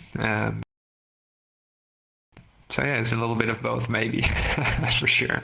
At least, again, we're talking about self-conditioning, right? All these habits of thinking and acting, they're definitely gonna determine where you're gonna go to an extent. If you're not a risk taker by habit, even if it's like calculated risks, you might spend all of your life indoors, where if you just take a little bit of time to recondition this part of yourself, which, don't push it too hard, you're fine the way you are, but it's worth it and possible to make small changes and really have a more meaningful life because of it. And I would say, I'm definitely, I still feel like I'm an introvert very much, but thanks to some of the ideas, again, in more mundane philosophy stuff or stoicism or even more magical kind of stuff, it's just driven home the understanding of, take the challenge and take the time to develop these things about yourself, because, at the end of that, and it's not even that much work, again, there's so much more to experience and to do, and, also to bestow, when you're in a good place, when you have your things in order, when you've taken care of the things you need to take care of, then you have time to, be artistic or be a volunteer or do charity or any kind of stuff like that, right? Do you have a staff? Like the primary motivation. Do you use a staff at all, bro? In the ceremonial magic? Yeah. It's definitely part of the setup, yeah. The Golden Dawn tools, you've got the four suits of the tarot. the dagger, the cup, the wand, and the disc of Earth. Oh wow! So yeah, I learned something new today. I'm a wand swinger. That's. Can we get a guided tour of the VR Mystery School for my audience and for whoever's going to be watching on YouTube? Absolutely, let's do it. Yeah, should I drop us a portal? All right, here we are. Gonna get a tour of the VR Mystery School with TarotReaderFrog. Hey Juan, welcome. You made it. Yeah, this is VR Mystery School. So for those that want, I'm gonna post. Is your mic still working? Oh, can you hear me? Wow. Okay, I was talking to myself. I said, "Here we are, a guided tour by TarotReaderFrog." I had to activate the mic. We are going through portals, jumping through. We're doing some magic, jumping through portals and shit here in VR Mystery School. And yeah, this is some of the scenery. Here we have the mountains here in the background. Do you have any more plans for this place, Tara? What's in the works, dude? Like, what do you guys got going on here soon? Oh man, don't get me started. There's like at least 100 tasks. I keep several Scrum boards for all the different things that are there to work on. You know, from features for the VR space to events to organize, and we're also going to have a booth at VRCon, for example. It's like a convention that shows off. What's going on in VR chat with different booths on the convention grounds, and then possibly some events there on the stage as well. So there's all sorts of different stuff going on too. Trying to work on creating lesson materials with some other folks, specifically this time about Hermetic Kabbalah. So if you're interested in that, check out in the future. We'll be live in the auditorium. It's too much, honestly, but it's very fun to work on, and this way I'm sure we'll never run out of things to do. Yeah, that's awesome. There's so much possible, honestly. The project is hardly scratching the surface, in my opinion. Would this be considered a virtual tour? Or like, how would this work? You know what I mean? When you get a virtual tour of a place, would this be considered that? I think so, yeah. I mean, it's all virtual and VR here, right? The place itself, it's a little bit simple looks-wise. That's mostly to accommodate for people with lower-end systems. And one of the things we're working on is creating a toggle, right? So upon entry, people can switch from super, super high quality to low quality and anything in between. But those are kind of luxuries, and honestly, I'm doing most of the development myself, so it's not always going as fast, considering, I've got life to take care of as well. But hopefully, things will change now that more volunteers are showing up, for which I'm very thankful. Yeah, there's over 400 people on the Discord now. The Discord is now at like 1,500 people. Oh, 1,500. But there's also a lot of spectators, and not necessarily everybody joins or volunteers. But that's all right. It's no pressure. We're doing just fine, even still. It's honestly great. There I am. That's my screen name right there. Part of the Patreon. Check that shit out. Yeah, it's also thanks to the patrons that it's becoming more and more manageable to spend some more time on this place. It would be really great if I can at some point just spend a whole day running homemade lesson material or other kind of activities, right? One day a week. That would be so awesome, man. Yeah. But, we'll see about that. Hey, the sky's the limit, though, right? Yeah, we'll see where the ship ends up. Here's actually a poster of the Hermetic Kabbalah lessons that are upcoming. It says Q1 of 2022. Can you imagine? We're a little bit late with that, but it'll come. Don't worry. Here's the weekly events. So we've got video materials on Sundays. And actually, next Sunday we have a live presentation by one of the meditation teachers, Equanimity. He'll give a presentation on Buddhist ethics. That's going to be really interesting. Yeah, Saturdays, that's the events you've been to.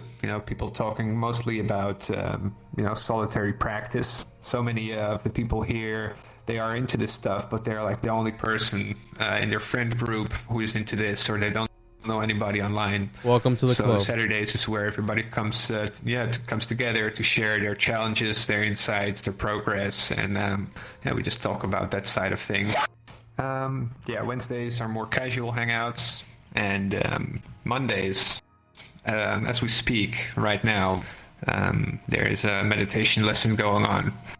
It's super accessible kind of stuff, to people with all sorts of backgrounds, whether you're deeply spiritual, or just looking for a way to increase your focus, or get rid of mental chatter, and those kind of things. So that's why we're really trying to be consistent with offering that activity every week. There's even 2 sessions, one for EU time zones, one for US. I'm going for a year now, so that's a lot of people who have picked up meditation or had at least a taste of it. And I think, as far as that goes, that's really one of the more awesome things about this project. It's really doing as intended, connecting people to this kind of information, which is very simple, easy to use. Anybody can do it, and make an immediate change in their life. So I'm very happy about that. It's like a great success as far as that part goes. As long as it helps somebody, right? That's the whole thing. Even if it changes just one person's perspective, or exactly, I think it's all worth it. That's why I love doing the podcast, bringing awareness, and having fun while doing it too. That's the thing. Once it becomes a chore, then I think you take the fun out of it, and I think it's part of the alchemical process where when your passion shines through, it rubs off on your work, and you're able to portray that, and people are able to sense that, Yeah, that's very important, I think. So this is really cool. It's like the driving factor for you to keep doing it, right? If you have enough joy. That's very important. And then the material stuff, right? The money comes after, which is cool too, right? I like money, but I think people, when they get into podcasting, they do it for all the wrong reasons. And I don't think it's about making money. I think it's about, and some people are very generous, right? With their donations and whatnot. Shout out to those people. They know who they are. But again, it's not about that. It's about bringing awareness. But me as a podcaster, I do put a lot of time doing research and reaching out to people like you, right? I appreciate your time as well for coming on and doing this with me. But people don't see what happens behind the scenes. I appreciate you for inviting me. They only see the finished product, for sure. Yeah, it's a lot of work. But yeah, again, a lot of fun too. I'm not sure how you're feeling, but for me, it's very hard to ever take a break even from, doing stuff. But yeah, VR is just so much of a fun medium too. There's so many different things. And there's this VR space now, but I'm also hoping to free up time in the future for completely new worlds, immersive experiences, and really push the envelope a little with creating something completely new and mind-blowing. Have you ever heard of such a nice canvas? Have you ever heard of the Library of Babel? Not sure. What's that? I'm gonna send you, because I was introduced to it, but it's pretty much an endless library, right? It's like corridor after corridor, and it's supposedly the library that was at Babel. I don't know. So it's a really interesting concept, but that would be a nice concept to bring to life in VR. This endless world of just esoteric and occult literature, just endless corridors. You go to this portal, you just keep going and going, almost like an Inception type of thing. I think that would be really cool. Again, I try to make my own avatar and everything because I do some CAD work, right? Computer assisted design, 3D work. And cool.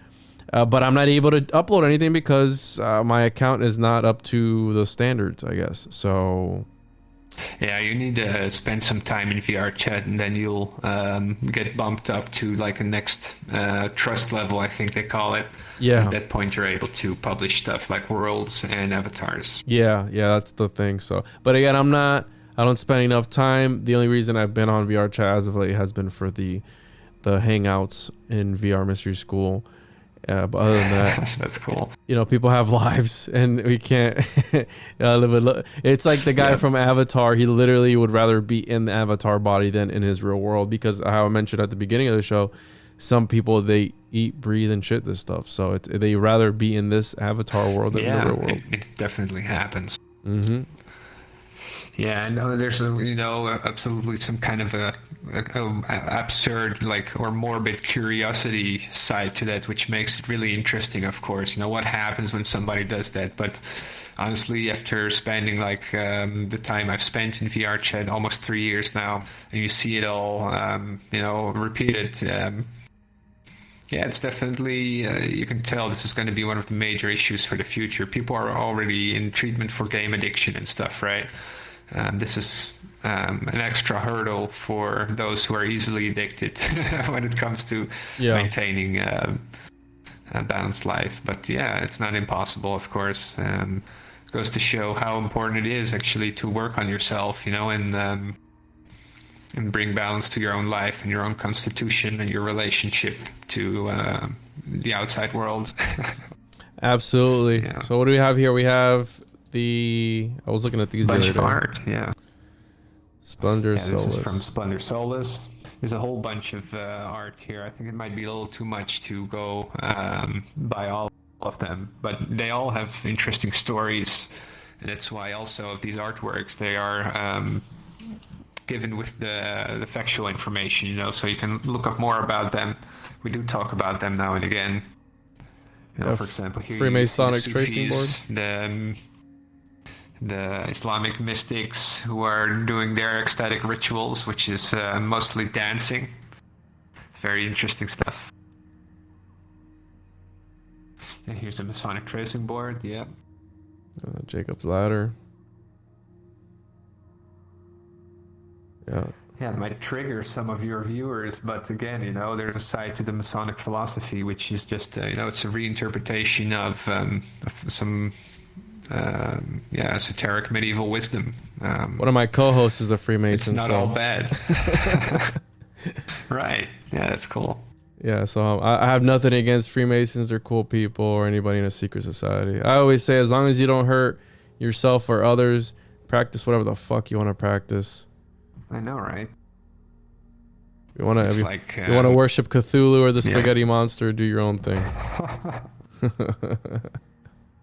Yeah, it's not the belief that makes somebody a good or a bad person. It's their actions and the content of their heart and their mind, I would say. Mm-hmm. It's really cool. And then you have the library in here. We spent some time here the other day. Yeah, it's one of the most exciting places for a lot of people. Yeah, like we talked about, you can click on any of these books and get information about them. So a lot of the trouble of selecting the good works is already done for you here. There's only critically acclaimed titles in here, 300 and counting. So any kind of mystical or spiritual or personal development kind of topic, there's good ways into that stuff here. It's like my iPad. If anybody is ever reading for some material or looking for some reading material, feel free to stop by. There's different sections: general and ceremonial magic, grimoire magic, Neoplatonism and Rosicrucianism. That's probably my favorite section here. We have Hermetic Kabbalah with a Q, Tarot, classic Hermeticism and alchemy. A lot of great stuff. I was actually browsing the other day in here, looking at all this stuff before we had set up. This is kind of the paganism aisle, kind of. Really awesome stuff in here. And again, it's just a place. Everybody that I've met so far in the community is super nice. And yeah, here's a poster I made myself. Oh, you made the this? community Nice. is honestly great.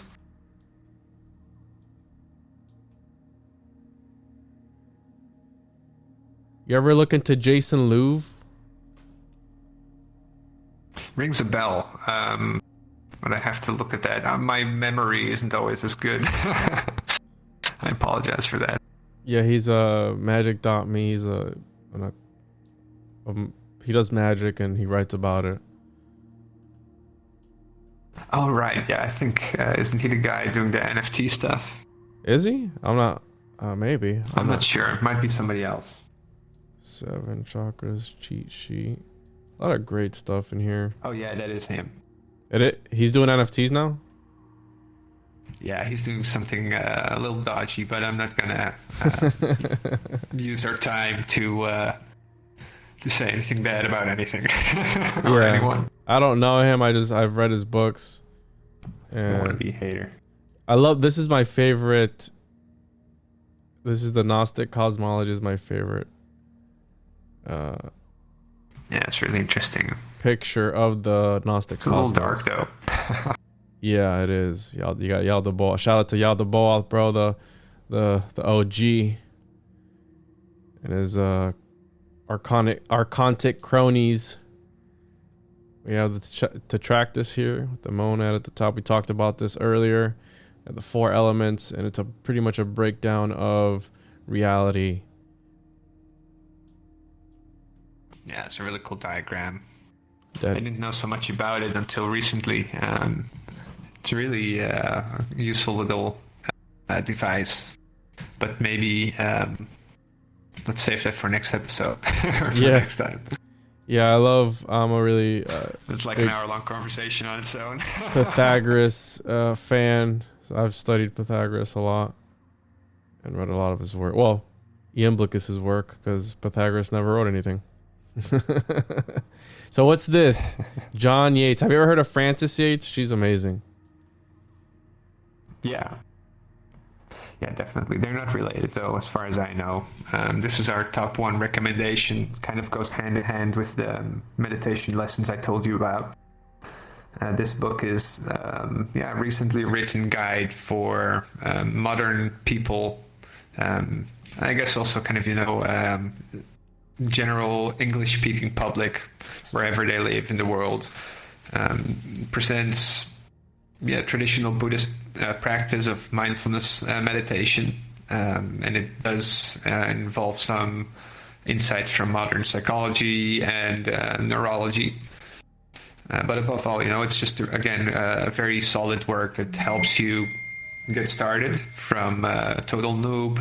It doesn't matter what your experience is. It takes you through the entire process. It's like a 10-stage process of evolving through meditation. It's so accessible, so helpful, such a healthy thing to do. That's why it's here on a pedestal, and we recommend it to anybody who is, interested in doing something practical, not sure what they want to do, Maybe people want to start doing something that feels like a bit of a ritual every day, they want to work on that side of themselves. Well, then this is definitely a fantastic place to start, Again, the results are tangible in a relatively short time. Helps with focus and, staying in the saddle of your mind and consciousness rather than being taken for a ride by all these things that come along, whether they're good or bad experiences or things coming from your own mind or from the outside, really helps you become more stable person. So, top 1 recommendation here. Awesome, and that is... From there you can go into, it's The Mind Illuminated by John Yates. It's available on archive.org for free, just like it says in the sign here. Totally legal, publicly accessible.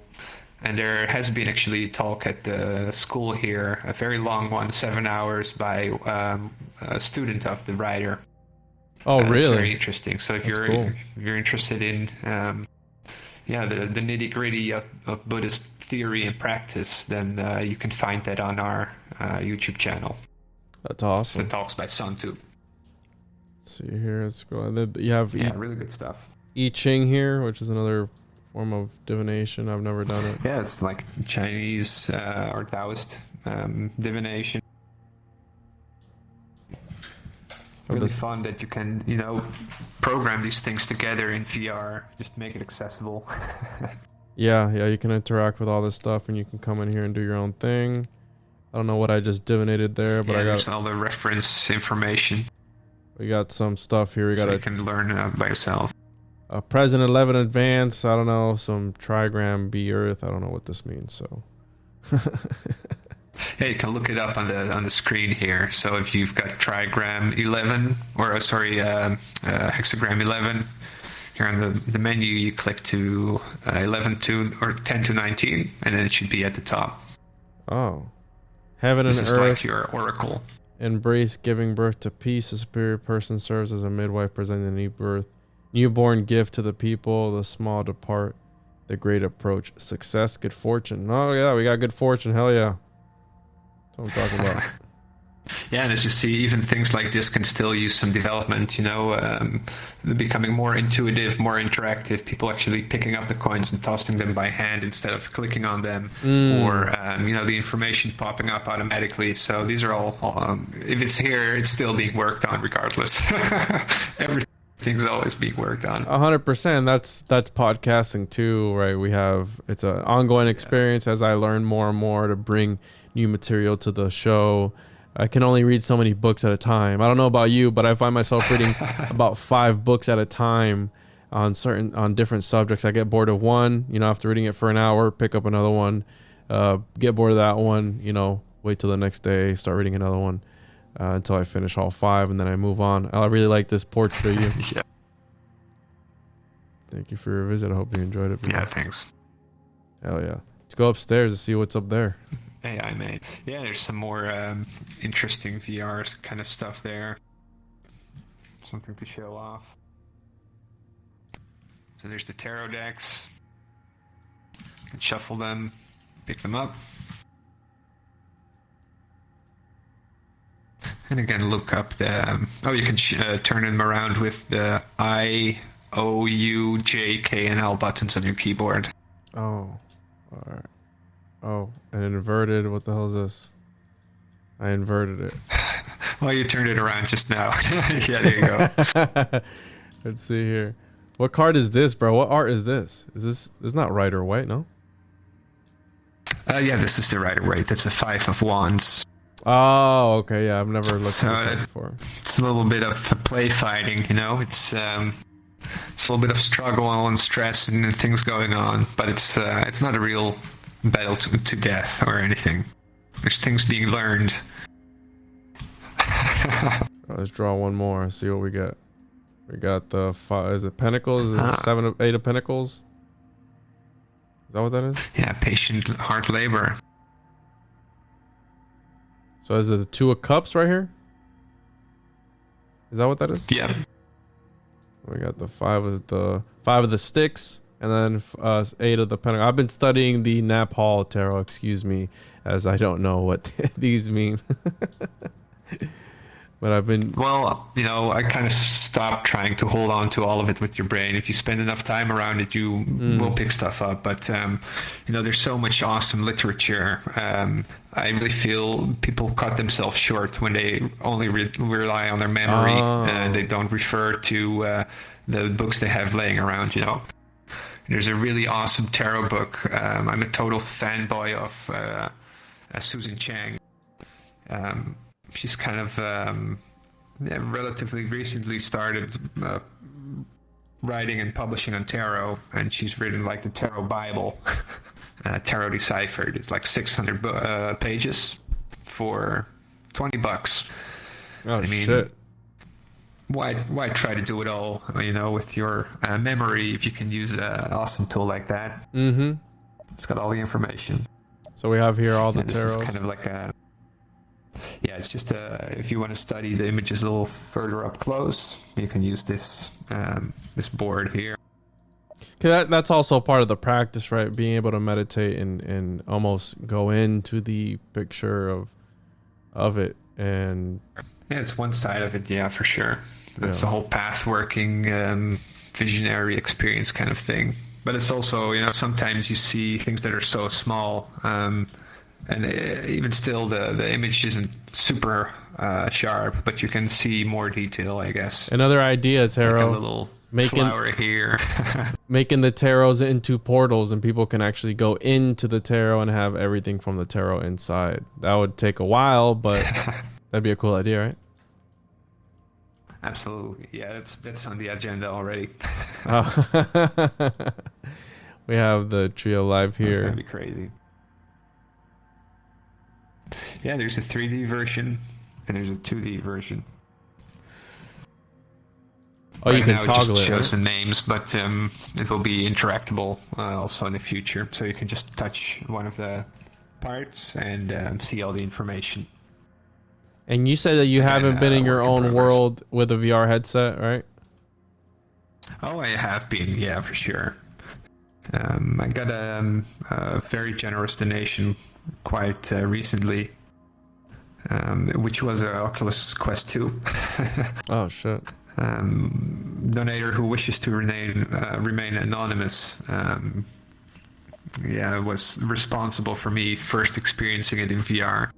Nice. And it's absolutely really crazy, working on a place like this for two years and then experiencing it this different way. But it also showed me that, there's much, much more to work on. And yeah. Yeah, I have to visit it. I have But my it will always headset. be the case. I have to visit it in VR, like the actual headset. I haven't visited it yet with the headset on, so Cool. it's Yeah, so that's pretty much it for the library. Here's the Thoth deck we talked about a little bit earlier. yeah, everything's broken. Same down. idea, different deck. Awesome. Let's move on to the gathering room, I think it is.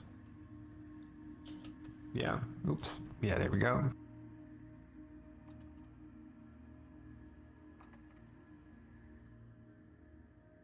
Yeah, this is the lounge. I guess this is where people hang out, have casual conversation, but anytime we have like community chat-based activity, it's also in this place. Kind of comfortable. And here's a funny little thing. If people donate above a certain amount, they are able to leave a message and an image attached to one of these candles. So you can hover your mouse over the candles to see the messages, and some of them, if you interact, you'll see the image up there change. And these will stay here until VR chat stops existing. So that's kind of a cool feature. People can come back here, share this shrine kind of experience with their friends. It's kind of a little bit of experiment with, what is possible in VR. Does it have emotional value? Well, for some people it definitely does.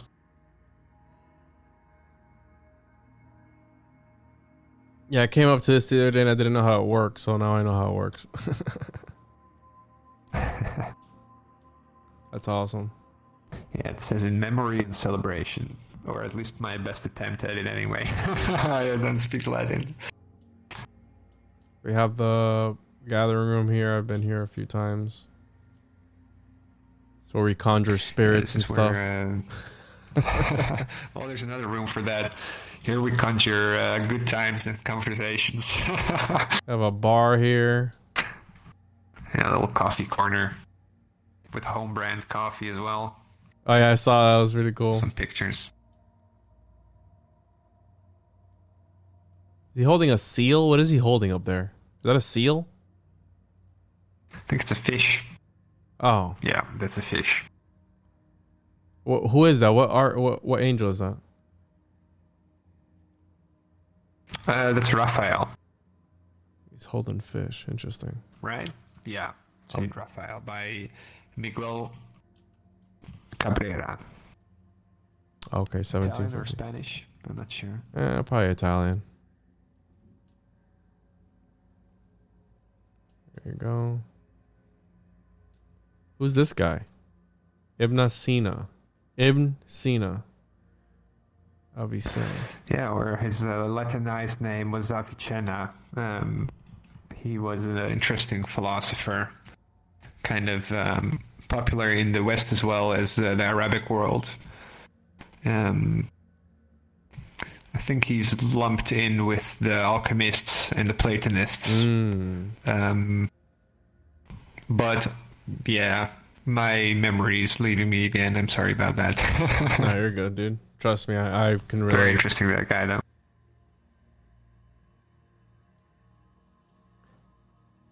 We have another painting here.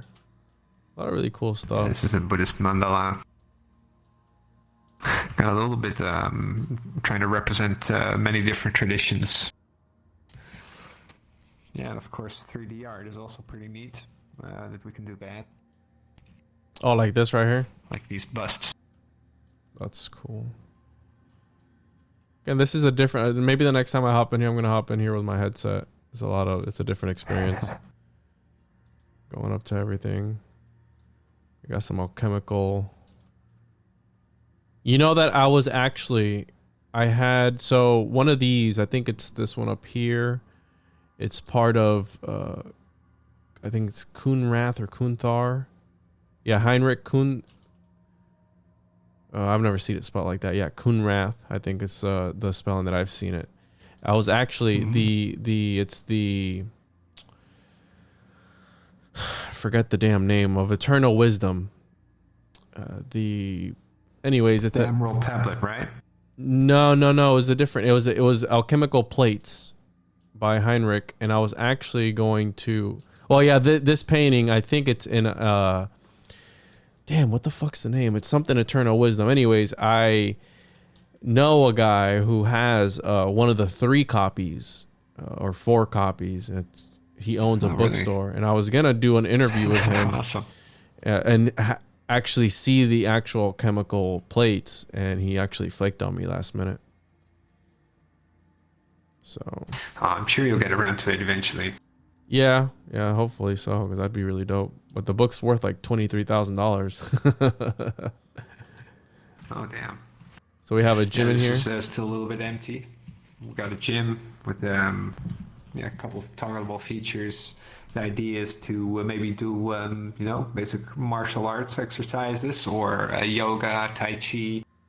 I don't know, Alexander method. Any kind of physical activity would be hosted here. But the truth is, we haven't really had the capacity for that yet. Yeah, I don't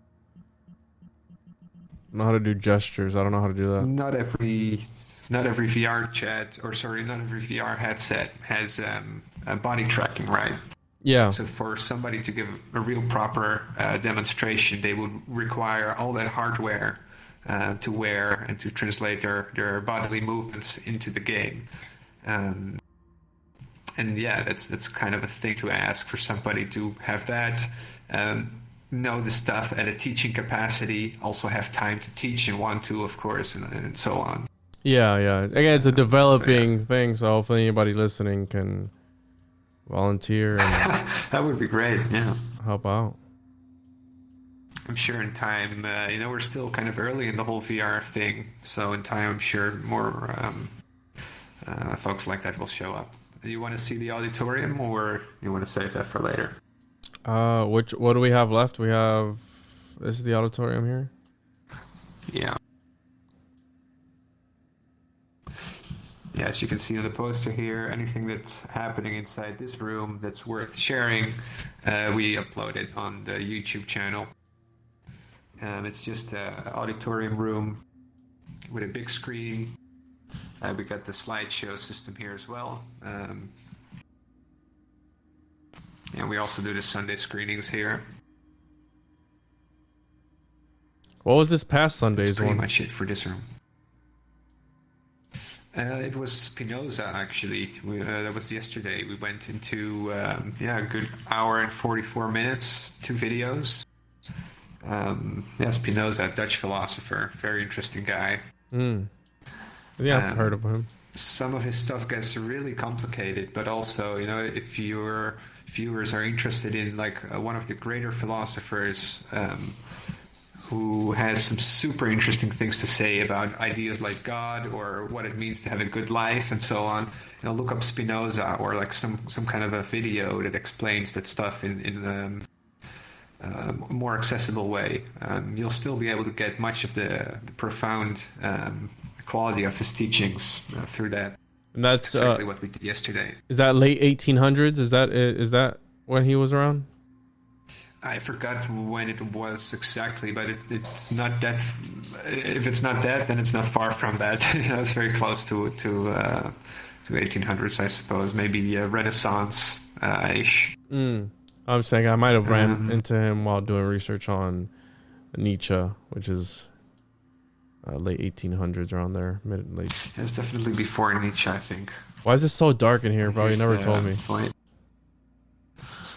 Well, you're about to find out, I guess. Are we crossing the abyss? Is this significant of crossing the abyss? Yeah. Yeah, we just crossed the abyss just now. Oh, yeah. It's kind of a quiet hint over here. Did you notice anything about the world? Is it dark outside? Well, if you look at this picture, this is the hint. Oh, I get. Damn, you see? I see it. Yeah, I see what you did there. Yeah, so you spawn in Malkuth here, and then we're just beyond the translucent sphere there at the throat. Throat chakra there. So you're gonna build these other. There is the... What are they called? Are they called Sephiras? Is that what they're called? Well, the purple one is the room with the pool and the moon, right? Mm-hmm. The orange one is the library. Oh. The green one is the garden. The red one is the gym. The auditorium is the blue one. The hangout is the yellow one. These conference rooms are the black and the white one, and that means there only remains one. It's the temple. Well, what's this over here? Is this a conference room? So we just get in here, we talk and shit. You can draw. Yeah, there is a kind of cool feature. I'm not sure if the syncing on it works. You need to fix the bugs. That's very close to 1800. Yeah, there is a kind of cool feature. I'm not sure if the syncing on it works. Well, I just bugged out there for a second. I'm not gonna touch that again. Yeah, you can try toggling one of the templates on this menu over here. Oh wow. Okay. Where is it at though? I can't see. Not sure if it works for you though. Let me know. No. I think it's a little bugged. Yeah, it's not. Does it There work it is. if I do it? Yeah, it's working. I just saw it. Yeah, cool. It was just there. Yeah, so the idea is you can just select a template here, use the pens to interact with it. So that goes from esoteric diagrams to magical squares, or empty zodiac wheel that can be filled out with the current situation to then talk about that kind of stuff, and so on. Kind of just general facilities for people to share a learning experience. That's awesome. More art, and then you have here another conference room. Yeah, it's the same exact thing as the other one. And this is the temple. And we have a temple. And this is modeled after... it's modeled after a Golden Dawn temple. Those come in actually very many configurations. These are just some of the most basic features that are shared among all of them. So there's not a whole lot here, but it's a taste of what is possible in VR, right? These were all custom-made assets. Nice. Can turn off the information signs here, so you can get a feel for it without any of that.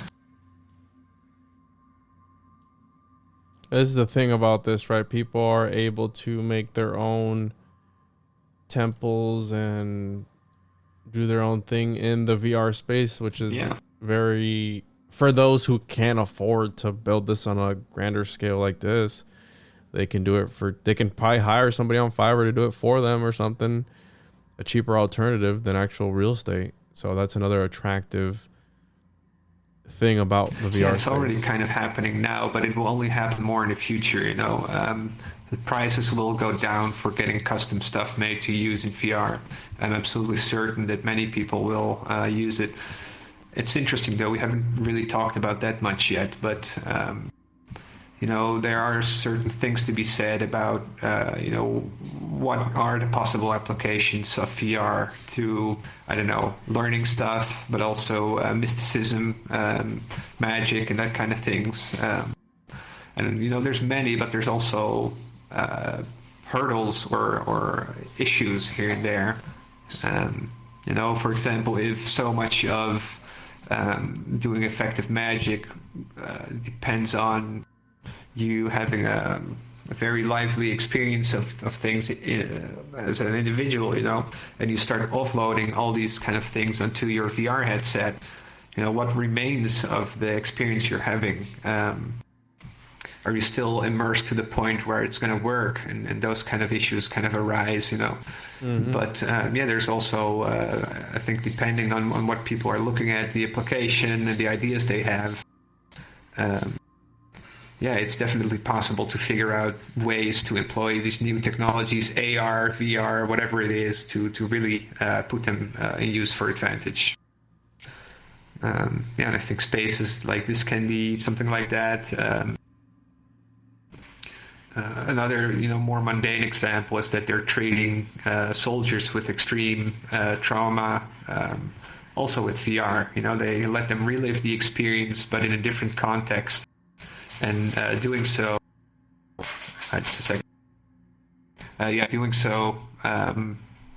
actually resolves their condition. It's like an actual cure. Yeah. And it's all a matter of figuring out what happens, coming up with a cool design or a quality design based on actual research and experimentation, and then putting it to use.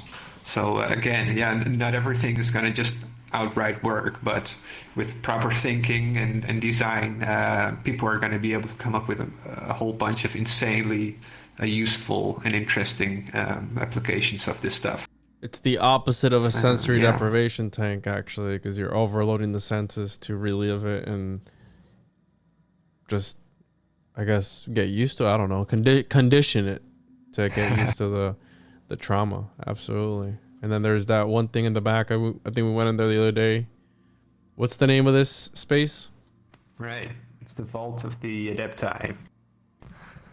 Yeah, it's, again, most of the stuff, or actually all of the stuff in this room right now reflects Golden Dawn tradition. And it's kind of, I guess, it sounds weird, but to say it's a meme to try to recreate some of these things.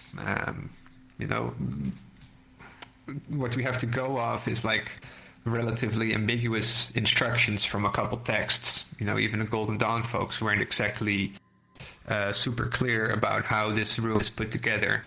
So then it takes a little bit of research and a little bit of messing around. And I would say that this is actually at this point a relatively accurate representation of the Vault of the Adepti. And some other folks have tried to create them before in other platforms or video game engines and so on.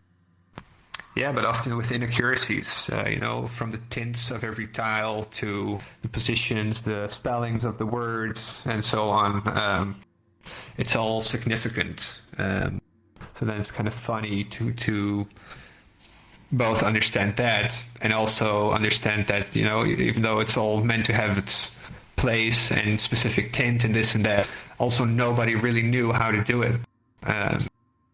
But then after, I guess, a couple decades, people have been breaking their heads over this, and different folks and orders and writers have come up with different answers to the problem. And is the Tomb of Rosencrantz over here. Yeah, it's related to that. That's like the primary motive for the room itself. And the way it's used in the Golden Dawn system, it's not super interesting in like the broader sense. But it's when you have completed certain steps along the way of the the development process, you reach like a threshold. And when you reach that threshold, you're supposed to do a certain ritual as a marker for that moment. And you do that in here. Any details people want to look up, they can find it in Vergardy's Golden Dawn book or other resources online. Awesome. It's basically just a step along the way in initiation. That's what this room is all about. But it's such an impressive looking thing, and like overload of pictures and symbols and colors. It's just really interesting to put on display. The broader idea here, though, is that eventually you can just click buttons and you will switch out the interior of the room for different types of temples. Greek, Egyptian, even the major religions, or I don't know, a Gnostic ritual cave. That's the beauty of VR. It's just a matter of getting the assets made, which is kind of intensive, but we'll get there too eventually. Well, enough time and money. I mean, anything is possible, right? How the fuck do we get out of here? This is the room to exit. Very cool. The door, yeah, that's about it for the place itself. I love it, dude. I guess the only thing we haven't seen it is with people in it. Well, you have, but your viewers haven't. Yeah. And that's definitely, of course, what makes the whole place. It's fun to walk around here and use the interactive features, but I would say the most value is really connecting with people who have your best interest at heart, have some experience to talk from, and are chill enough to really be fun to be around and have good conversations with. That's really what has made it most worth it in the end for me to keep working on this project. Community is really awesome. Yeah, I have a lot of fun here and talking to you and everybody that I've met so far. Again, I've added a few of them. They seem like cool individuals. I might have a couple of them on. I might reach out. I like a couple of them that seem to know their stuff. So we'll see what happens with that. Any closing thoughts, Taro, that you want to add and leave the listeners with here as we wrap this up?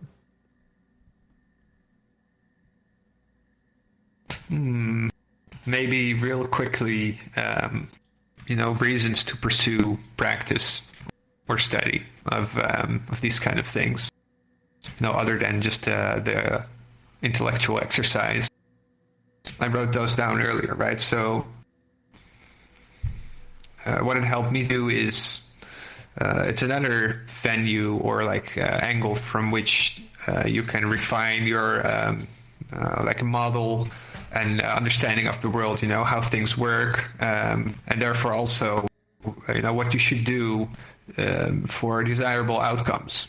And, you use science and reason and all these other things just as much as you use philosophy and mysticism and so on. But if you use them all together, that's potentially a very cool cocktail. So that's one thing. The metacognitive perception is important, right?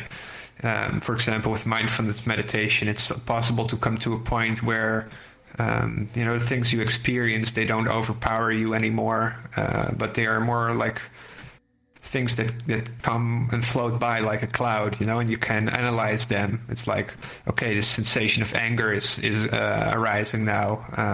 How am I going to react to this instead of being consumed by the anger or the anxiety or whatever kind of thing that is, And, in Western esotericism, there are practices focused on this, but definitely the Buddhists, they have it out in the open and super plain language. We talked about that too, the Mind Illuminated book and so on. The other thing, finding out who you really are, right? Underneath all these layers of baggage, frustration, traumatic experiences, things you over-identify with. Who are you really? It's an answer that takes a while to figure out, and you might never figure it out entirely, but it's worth it to be true to yourself, for ethical reasons, but also, if you spend so much time behaving like who you're not, it's going to be frustrating, stressful, your life will be shorter because you're living through so much stress. and your life will be more agonizing. So figuring out who you really are and then acting in accordance with that, or also acting to improve that, those are all very valuable things to me, or so I feel after being around this kind of stuff for a little bit. And the mystical death and rebirth thing we talked about, that's a super interesting thing to approach from different spiritual traditions. What if you let go of your lower nature and allow your higher nature, the part of you that knows best, to really manifest itself? And what if you take that seriously? And the idea of fast-tracking personal development, I'm a late bloomer with everything in life, literally everything. And I found that through taking this kind of stuff seriously, even, not just the philosophy, but also the ceremonial magic and just more or less schizo practices, let's call it, this is all things helping you to make up for lost time, just because you never learned this or that in earlier life stages doesn't mean you can do it now. And again, these different traditions, they have all these tools for you to look at yourself and look at the world around you again, make more sense of things and help you navigate. It's like a very practical, useful thing. You now have more information and you're more easily able to overcome obstacles or learn from things or have epiphanies more often, and those kind of things. So those are some of the fruits of pursuing these topics, at least for me. And I hope that if your listeners continue their insights or their search in earnest, that they might find some of these things as well. I think, everybody can do it. It's just a matter of doing it. And that's the last thing I guess I had to say about all that. That was beautiful. I really enjoyed that. And absolutely right. It's a never-ending journey of finding yourself and working, and how I always tell people, do whatever feels right to you. How I mentioned earlier, if you want to worship Cthulhu, so be it. Don't push it on others. And at the end of the day, what do the 10 Commandments say? Don't be a piece of shit. Love each other and just be a good person, and don't hurt yourself or anybody else, and you're okay in my book. But Tarot, don't forget the golden rule, that's for sure. Yeah, don't be a fucking piece. Don't be a fucking tool. Dude, Tarot, this was awesome. I really enjoyed this. I could talk to you for hours. Yeah, me too. Thanks, Juan. Yeah, it was a pleasure, and we definitely will talk for hours. At VR Mystery School, I'm sure. Yeah. And maybe again on the podcast too, if you'll have me at some point. Absolutely. Thanks again for inviting me. It's I went into this whole project without any expectations, but I'm really glad to sometimes get an opportunity to talk about it. So yeah, thanks again for that. It really means a lot. Absolutely. That's it for me. The pleasure is all mine, Tarot. Thank you so much, dude, for your time. Had a lot of fun, and I will have you on again once I finish that book. I will finish it, adding it to the endless pile of I think I have over 170 books in my Kindle. So boy. Yeah, it's a journey. Like I said, it's a journey for everybody. And well, it sounds like you're set up for a very fun time. So I applaud that. Absolutely. Thanks so much, awesome, Tarot. man. Yeah, thanks again, Juan. I'll catch you next time. Take care. You too.